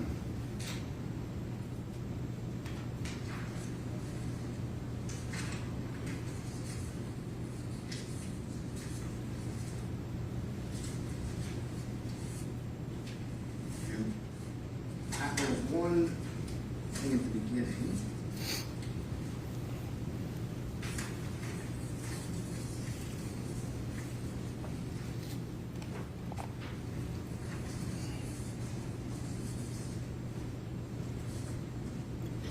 I've got nervous in the pictures are flipped around. This is the picture in the kitchen facing Detective Mathis. Yes, sir. Okay? And there was a question here about this surveillance camera. Yes, sir. You did not collect that surveillance camera, did you? No, I did not. Were you provided any information prior to doing your work here that there was some concern about the surveillance camera? No. As part of your job as a crime scene investigator, do you occasionally have an opportunity to take fingerprint samples? Yes. And what does that process kind of entail? Fingerprint samples involve just, like I said, it's fingerprint powder on the surface, depending on the surface. Seeing if there's any ridges and details, and lifting them with lift tape. And you can't always get fingerprints from every surface, right? Oh, no, sir. No, sir. Sometimes. I mean, it looks like that in TV shows a lot, but it's often very tough, isn't it? Correct, yes, sir. But potentially, if there was an allegation that an item was moved by somebody, that could be a candidate for a fingerprint sample, couldn't it have been? Could it be, based on your question, yes. Okay. But at no point in time were you asked to collect that security camera, were you? I was not, no. And so far as you're aware, that was not collected or processed. Not by me. I don't know if it ever was, but not by me, no, sir. Straighten out our. One second, I have another couple of questions for you. Yes, sir.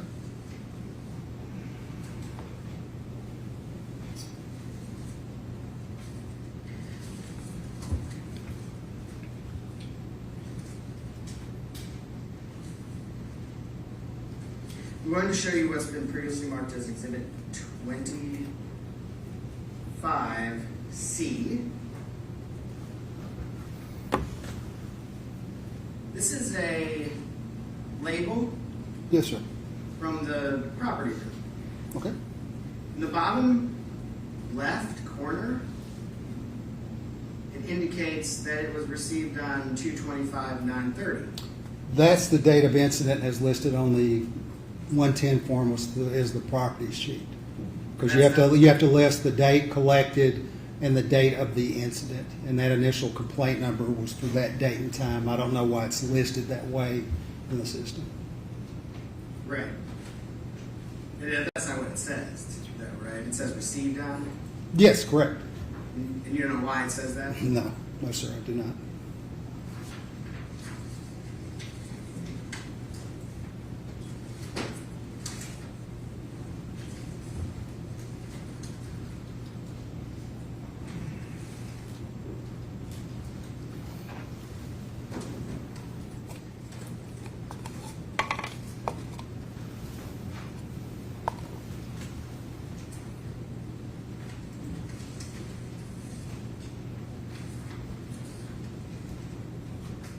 Your Honor, I think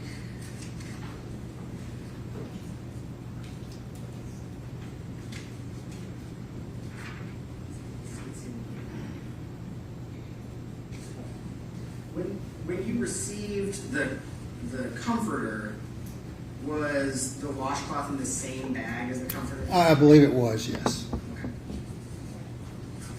Thank you. Those are my questions. Yes, sir. Thank you. Any read the records? Yes, Your Honor.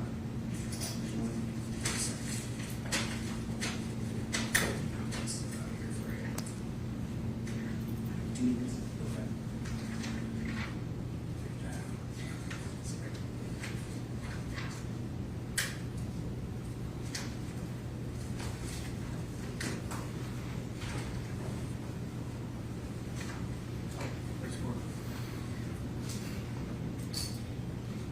Like the same Officer Terry then, but Yes, sir. Mr. Terry, with respect to was the washcloth then tucked in with the comforter? I believe so. I mean, I could see it in there, so I knew it was in there. Counsel asked about the collection of evidence and you're trying to do your best job, correct? Yes, sir. And wearing gloves is one of the main things, correct? Yes, sir. In collecting evidence. Yes, sir.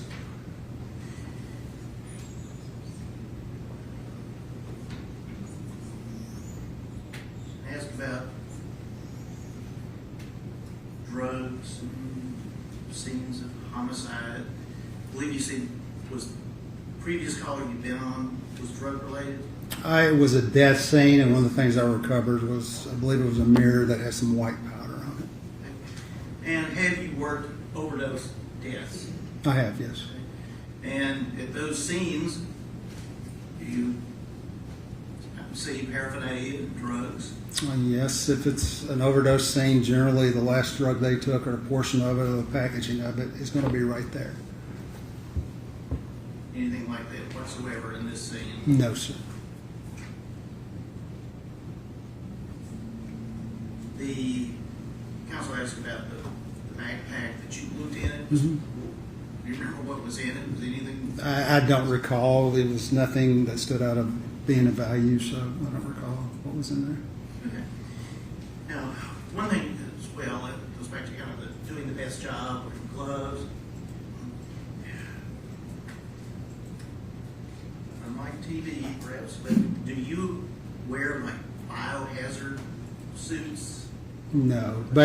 I mean, there are certain criteria and protocol where we would, but 99.9% of the time, no, we do not. Okay. And were you wearing one of those suits, biohazard suits, at the previous incident that you went to? I was not, no. All right. And at this scene? No, I don't sir. have any pictures of you. No, sir. Okay. And did you change clothes from one scene to another? No, sir. Okay. And one of the things about wearing gloves, would that be to try as much as possible to avoid contamination? Yes. All right. Can that possibility be 100% humanly eliminated from any scene? No, we can try our best to make it as unlikely as possible, but I cannot make it where it's impossible. I believe you said that folding the comforter into a bag is one of those difficult things. Very difficult, yes. Right. And as you're doing that, do you have to? You try your best not to make any direct contact with the comforter for a lot of different reasons. One, you don't want to contaminate anything on it, so it's one reason the more things are handled, I think, I don't want to mess anything up. And two, in a situation like that, I believe when I folded that up and put it in, I needed assistance from one of the other crime scene investigators to fold it up. Generally, you're holding it outside your body, trying to fold it up, roll it up in a correct way, in a tight enough way to make sure you can get it in the mouth of that sack. If not, there are tools there we have to actually build our own bags for these comforters. Going back to do the best you can. Yes, sir.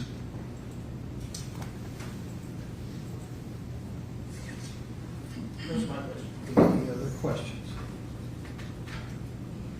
Yes, yes, sir. I know that this is not like everyone's wearing a biohazard suit for your part of this, but you were aware the scene was contaminated before you even got there, right? Well, it depends. What's your definition of contaminated? Well, it was in one of the detective's reports. I think that's his word. That's which detective, and that's a term. Somebody just being inside to collect an article does not automatically mean contaminated scene. You look up any definition of crime scene contamination, if you can find one, and most everything in there has to deal with unintended transferring of physical or biological to a scene, or the unintended alteration of a scene. Their act was purposeful. It was as the best way they knew how because they thought it was their only option. You don't know if contamination occurred, do you? I do not know, but you can't. That in of itself does not automatically. Somebody's presence there does not automatically go. That's contamination. Gotcha. But it could have been. Could have, yes. And the chances increase when there's civilians coming around the scene, right? Civilians, first responders, basically medical examiners, anybody who goes in that scene has a potential. Yes. And this was not a case where we believe that someone was shooting up. We had information someone was shooting up drugs, and there were needles and a bunch of drugs laying out. That wasn't the allegations, right? No. So you would have expected to find a bunch of needles and drugs laying around on the floor, right? Well, if it was drug related or drug poisoning, I would expect. If it was self-administered, I would expect some paraphernalia, a baggie or something, to be there. And that's not what you were investigating at that time. No, at that time, there were a lot of unknowns, suspicious. I believe all I knew at that time was pinkish liquid, the phone conversation that was had between Miss Denny and her friend, and that she was transported on life support. Believed it was poison, in this case a drug. That's why I labeled it as a possible unknown drug on the vials I collected. That was the extent. And despite all those unknowns, there were still at least 2 cups you didn't collect, right? Yes. And several items of food that you didn't collect, right? They collect some samples. Yeah. And the only reason I correct that, our partner will not accept food products in that sense. But yes, you're But correct. Despite those Yes, sir. unknowns, there Yes, sir. were at least some food samples you didn't collect. Sure. Yes, sir. Any other questions? No. All right, thank you, sir. Thank you, sir.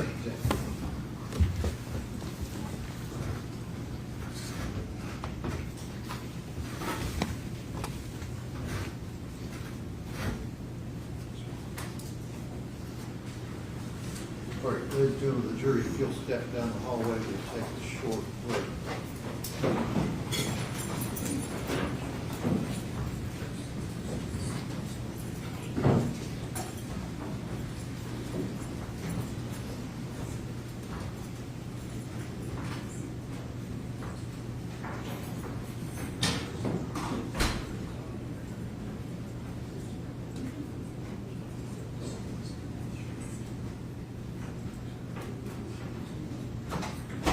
Who will the next witness be? Nicole Dowell. Who is it? Nicole Dowell, Your Honor, with the Metro National Crime Lab. Okay.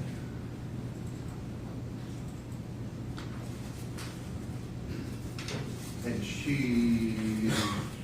you're requesting her introduce what? I'm sorry. You're requesting that she introduce what? She's gonna look at states exhibit 17 through 24. Okay. All right, we'll be in a 15 minutes. Court is 15-minute recess.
She should be able to.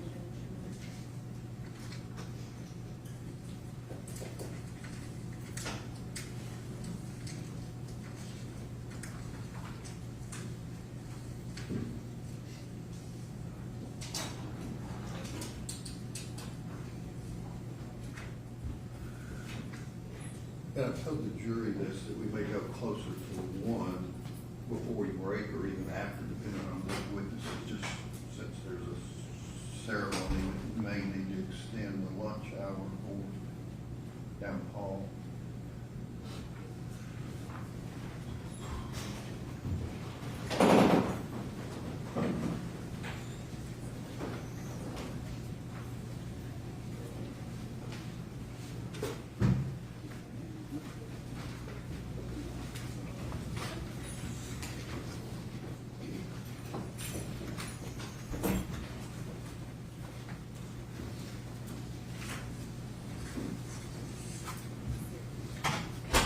All right, you'll step up, raise your right hand and Do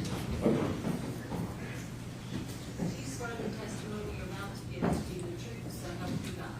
Yes.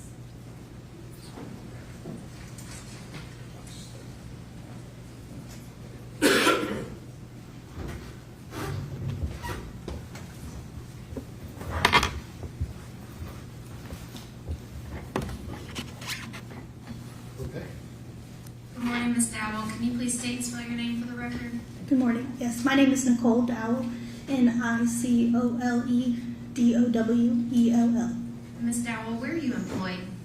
I'm currently employed with the Metro Nashville Police Department Crime Laboratory Okay, how long have you been with the crime lab? for 12 years. What is your current assignment at the crime lab? I'm a forensic scientist in the Drug Identification Unit. Okay. Can you walk the jury through your history at the crime lab and what kind of positions you've held? Sure. I was hired in 2014 as a forensic technician, and then in 2015 I was promoted to a forensic scientist. Okay. Can you describe your job at the crime lab? Yes. My job is to analyze submitted evidence for the absence or presence of controlled substances. And what kind of training have you had for your job? I had to complete an internal training program that consisted of assigned readings, lectures, observation of senior scientists, practical exams, and a competency exam. Okay, what's your education background? I earned a Bachelor's of Science in Forensic Science from Eastern Kentucky University. And are you required to have ongoing training? We're not required, but we do. I participate in continuing education by attending seminars and workshops in my specific discipline. Your Honor, this time I would like to pass the Okay. witness up.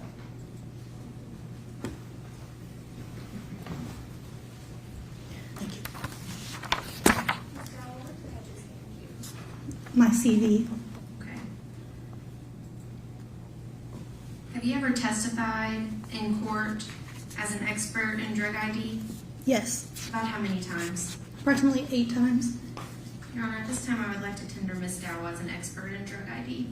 Any questions? Okay. Or again, ladies and gentlemen, Ms. Dow will be allowed to give an expert opinion in her field, and a lay witness or untrained witness would not be allowed to give. You can place such weight upon her testimony as you choose to. Okay. Yes, sir, and at this time, could we mark her CV as the Okay. state's next exhibit 26? Should, all right. Ms. Dowell, were you asked to review evidence relating to a Metro Nashville Police Department complaint number ending in 0532? Yes, Okay. Does the crime lab assign unique lab case numbers to all the evidence it receives? yes it does. Okay, and what was that crime lab number associated with that complaint number I just gave you? Do you have the report? Did you create a report in this case? Yes, I did.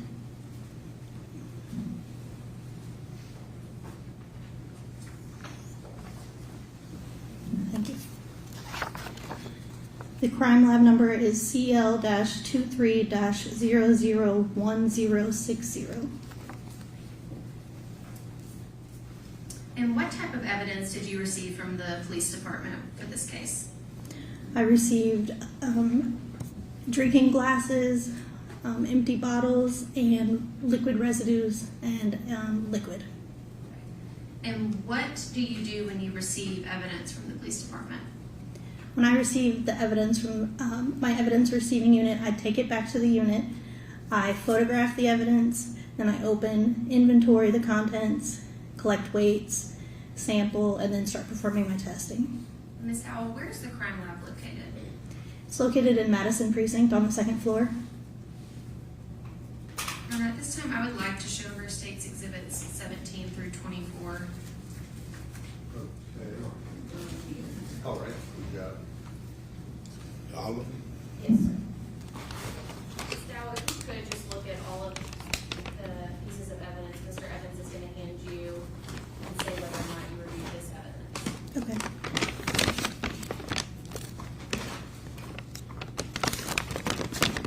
This is submission 008, and yes, I did test this evidence. Okay, what is that? This is a clear drinking glass, and I can tell that I tested the evidence because of the evidence tape and my initials and the date.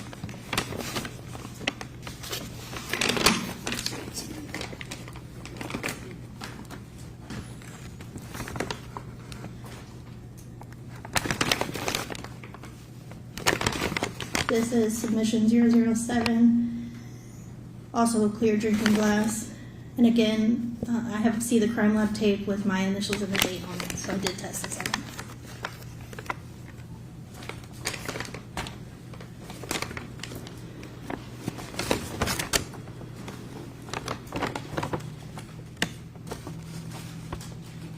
This is submission 006. Inside the paper bag were 2 empty bottles. I also can see the yellow crime lab tape and my initials and date, indicating I tested this item.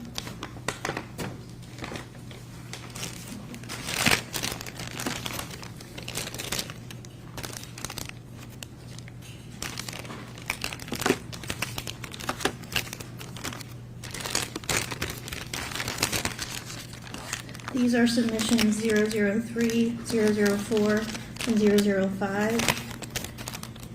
They are amounts of liquid said to be removed from drinking containers. I can tell that I tested them because, again, the yellow crime lab tape, and they have my initials and date on them. Ms. Dowell, 009 and 010, the comforter and the washcloth, did you test those pieces of evidence in the crime lab? No, And why is that? because it was suspected to contain biological material, and we do not test biological material in the drug identification unit. Okay, what do you do with that type of evidence? It is outsourced to a third-party laboratory. And is NMS Labs something the crime lab routinely sends evidence to? Yes. And was that done in this case? Yes, it was. For that blue comforter and the yellow washcloth? Yes. And Ms. Dowell, were these pieces of evidence given to you in a sealed condition? Yes, they were. Okay, would you accept them if they were not sealed? I would make it, if they were not sealed, a note would be made in my case file and it would be included on the report. How is property stored at the crime lab? When it's received into the crime lab, it's stored in the evidence receiving unit in one of their vaults until an analyst has been assigned. And then once the scientist or analyst is assigned the case, they notify evidence receiving unit that they'd like to pick up the evidence. Then custody is transferred to the scientist and they will take the evidence back to their specific unit, so drug identification unit in my case, and then it will be stored in the drug identification vault, inside of my personal storage locker until I'm ready to perform the analysis. And Ms. Dowell, you are not an expert in toxicology, is that correct? That's correct. As part of generating your report in this case, does the report contain weight and the results of your testing?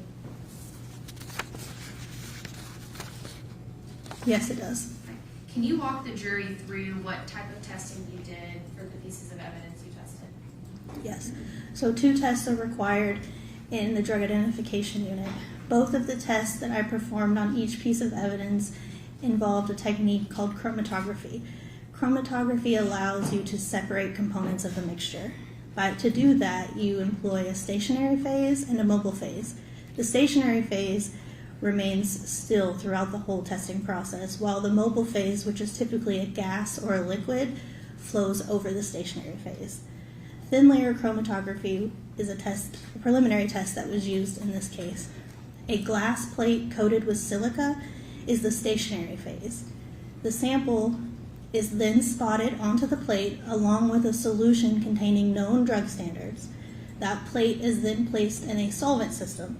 As the solvent rises vertically up the plate, separation occurs.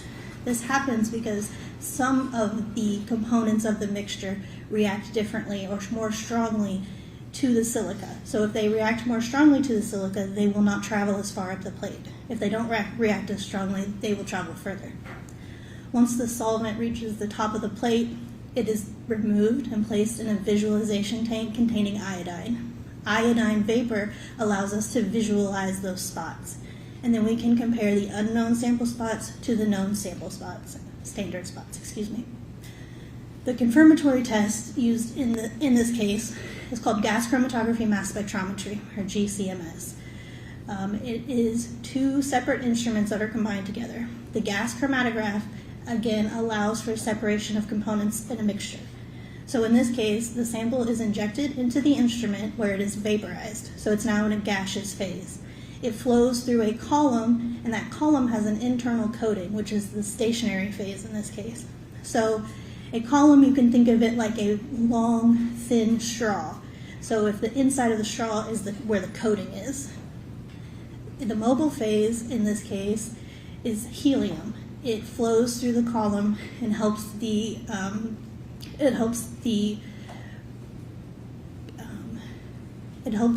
components of the mixture travel through the column.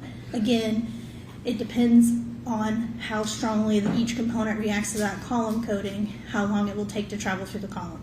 Once it travels through the column, it enters into the mass spectrometer, where it is then bombarded with electrons, and it fragments. That fragmentation pattern is unique, and we can compare that to known drug standards. And can you tell the jury what the screening method is? Yes, so the screening method is what we use on the gas chromatograph mass spectrometer. It allows for us to screen for a wide variety of controlled substances. Okay, and is cocaine one of those substances that it would screen for? Yes. And that was done in all the pieces of evidence other than the comforter and the washcloth? Yes. And Ms. Dowell, were you able to detect any sort of substance in all of the pieces of evidence you examined? I didn't detect any controlled substances in any of the items I tested.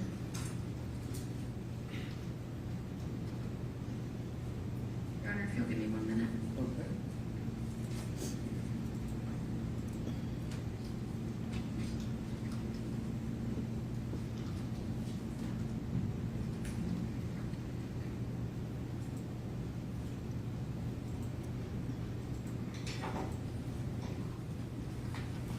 Ms. Dowell, can you walk the jury through if any type of evidence would have been rinsed out or anything like that, if substances would have been picked up?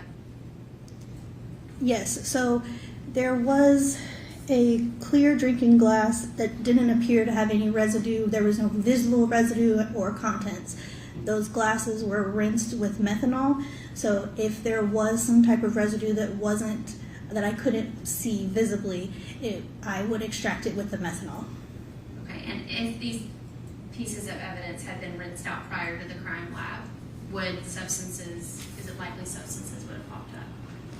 If they had been rinsed prior to coming into my possession? Yes, ma'am. I can't really speak to what happens to it before it comes into my possession.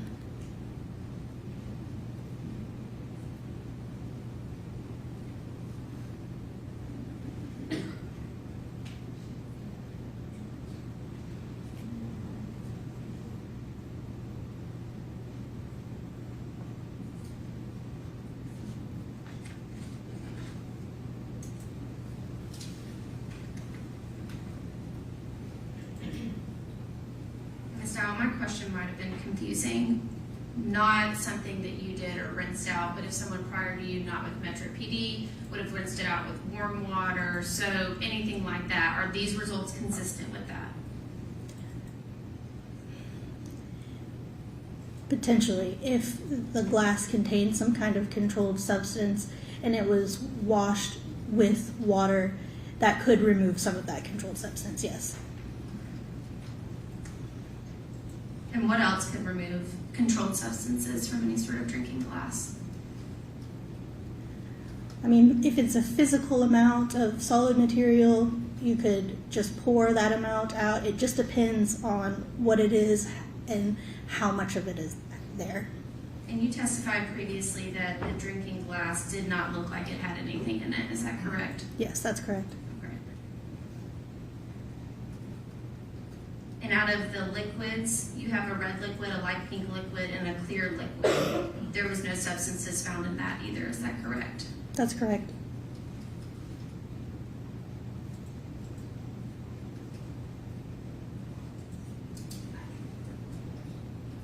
And those were from the actual bottles, correct? You tested the bottles? Yes, I tested both the bottles and the liquid. And nothing was Correct. in either bottle, the drinking glasses, or the liquid? Correct. Your Honor, if I could admit Ms. Dowell's report as the state next exhibit 27. Okay. Oh, so-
And Ms. Dowell, if you were not provided with the item or the drinking glass that was used, your testing would not be helpful, is that correct? With this controlled substance in it? It would not have been detected? If I was not provided with the drinking glass, Yes, ma'am. I'm sorry, I don't think I understand the question. If a drinking glass had contained a controlled substance, but you were not provided with that drinking glass, your testing on the other two would not have been helpful, is that correct? Correct. Okay. And if the controlled substance had been in the clear drinking glasses, the two you were provided with, that had been rinsed out with water, warm water, cold water, soapy water, it would have removed, it is possible and highly likely that it would have removed that controlled substance. Yes. Definitely. All right, I'll over the objection. She's answered it. Any other questions? No, sir. That's the state's. All right, question on behalf of Mr. Taylor. Yes, thank you. May I see it? 27, please.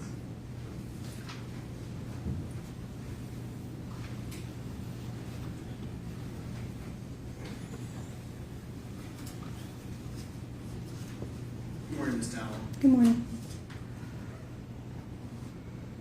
So you're only testing stuff that you're given, right? Correct. You don't really make any sort of investigative decisions about what's tested and what isn't tested, right? I don't make any investigative decisions as far as what is submitted to the laboratory. Sure. So things are submitted to you and you test what's submitted, right? Correct. May I publish Exhibit 27 Sure. to Ms. Dowell?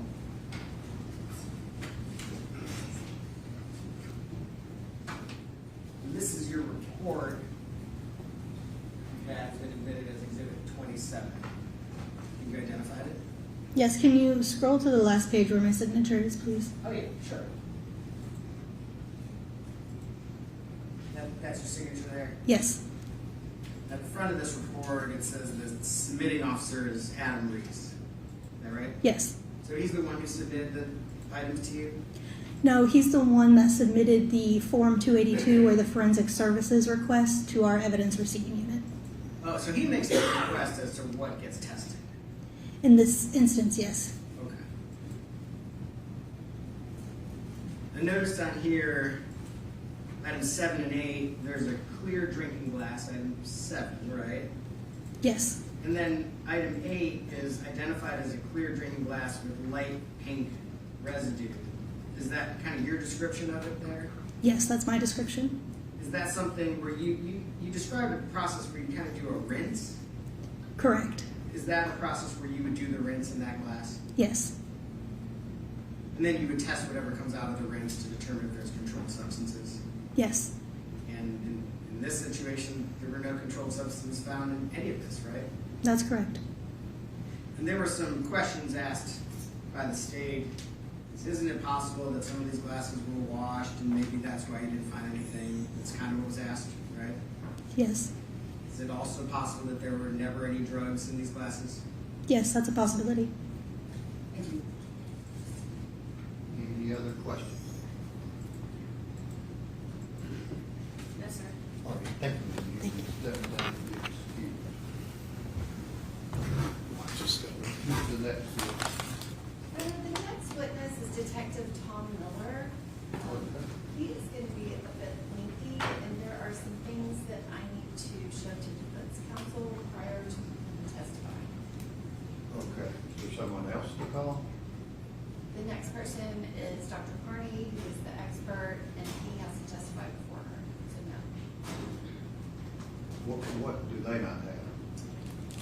Well, from yesterday's testimony, there were some additional exhibits that were added to his testimony, so I need to show them to them before we put them out.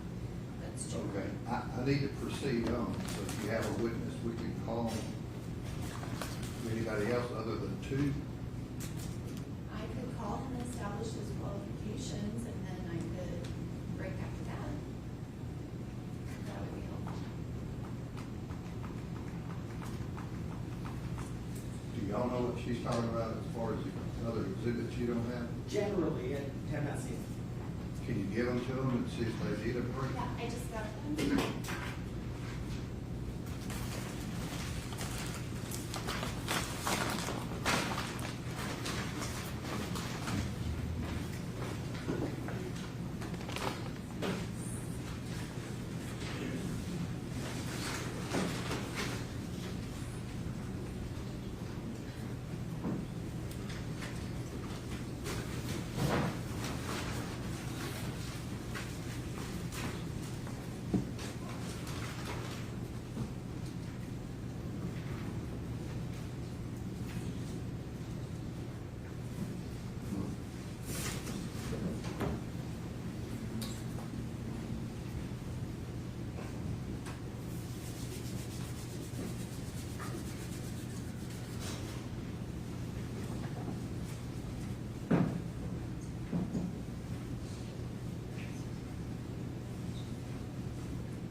Let me ask this, maybe somebody else, are we down to two witnesses?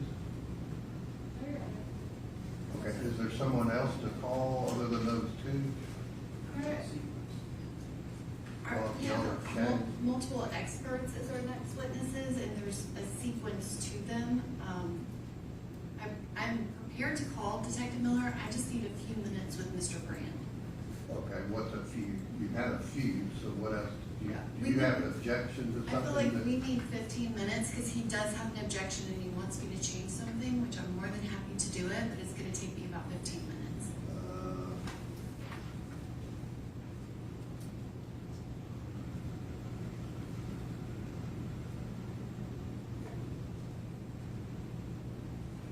no other civilian witnesses that you plan on calling? I do, but again, I need the other two people to testify first.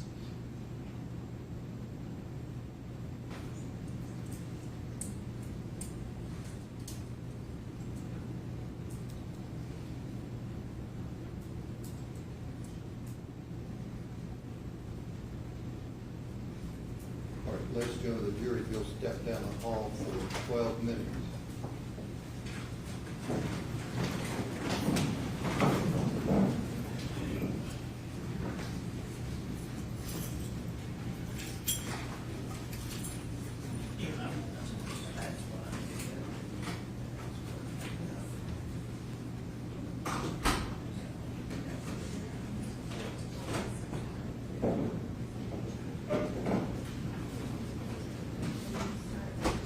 What is it that the state's wanting to introduce that the feds hasn't had access to? There were a couple of messages and artifacts from Jay Finning's phone that were added based off of witness testimony yesterday that have been buried late last night. I have had people working on it last night and this morning to get everything updated. I just. How about texts like from October, November 2022? There are messages from multiple different time periods. He has So had. they didn't have the download. He has had it. I am showing him what I am planning to publish, and he has a couple objections that I can easily change. It's just commentary on the exhibits, that's all we're talking about. You're right. Commentary. Okay, we'll be back in 10 minutes.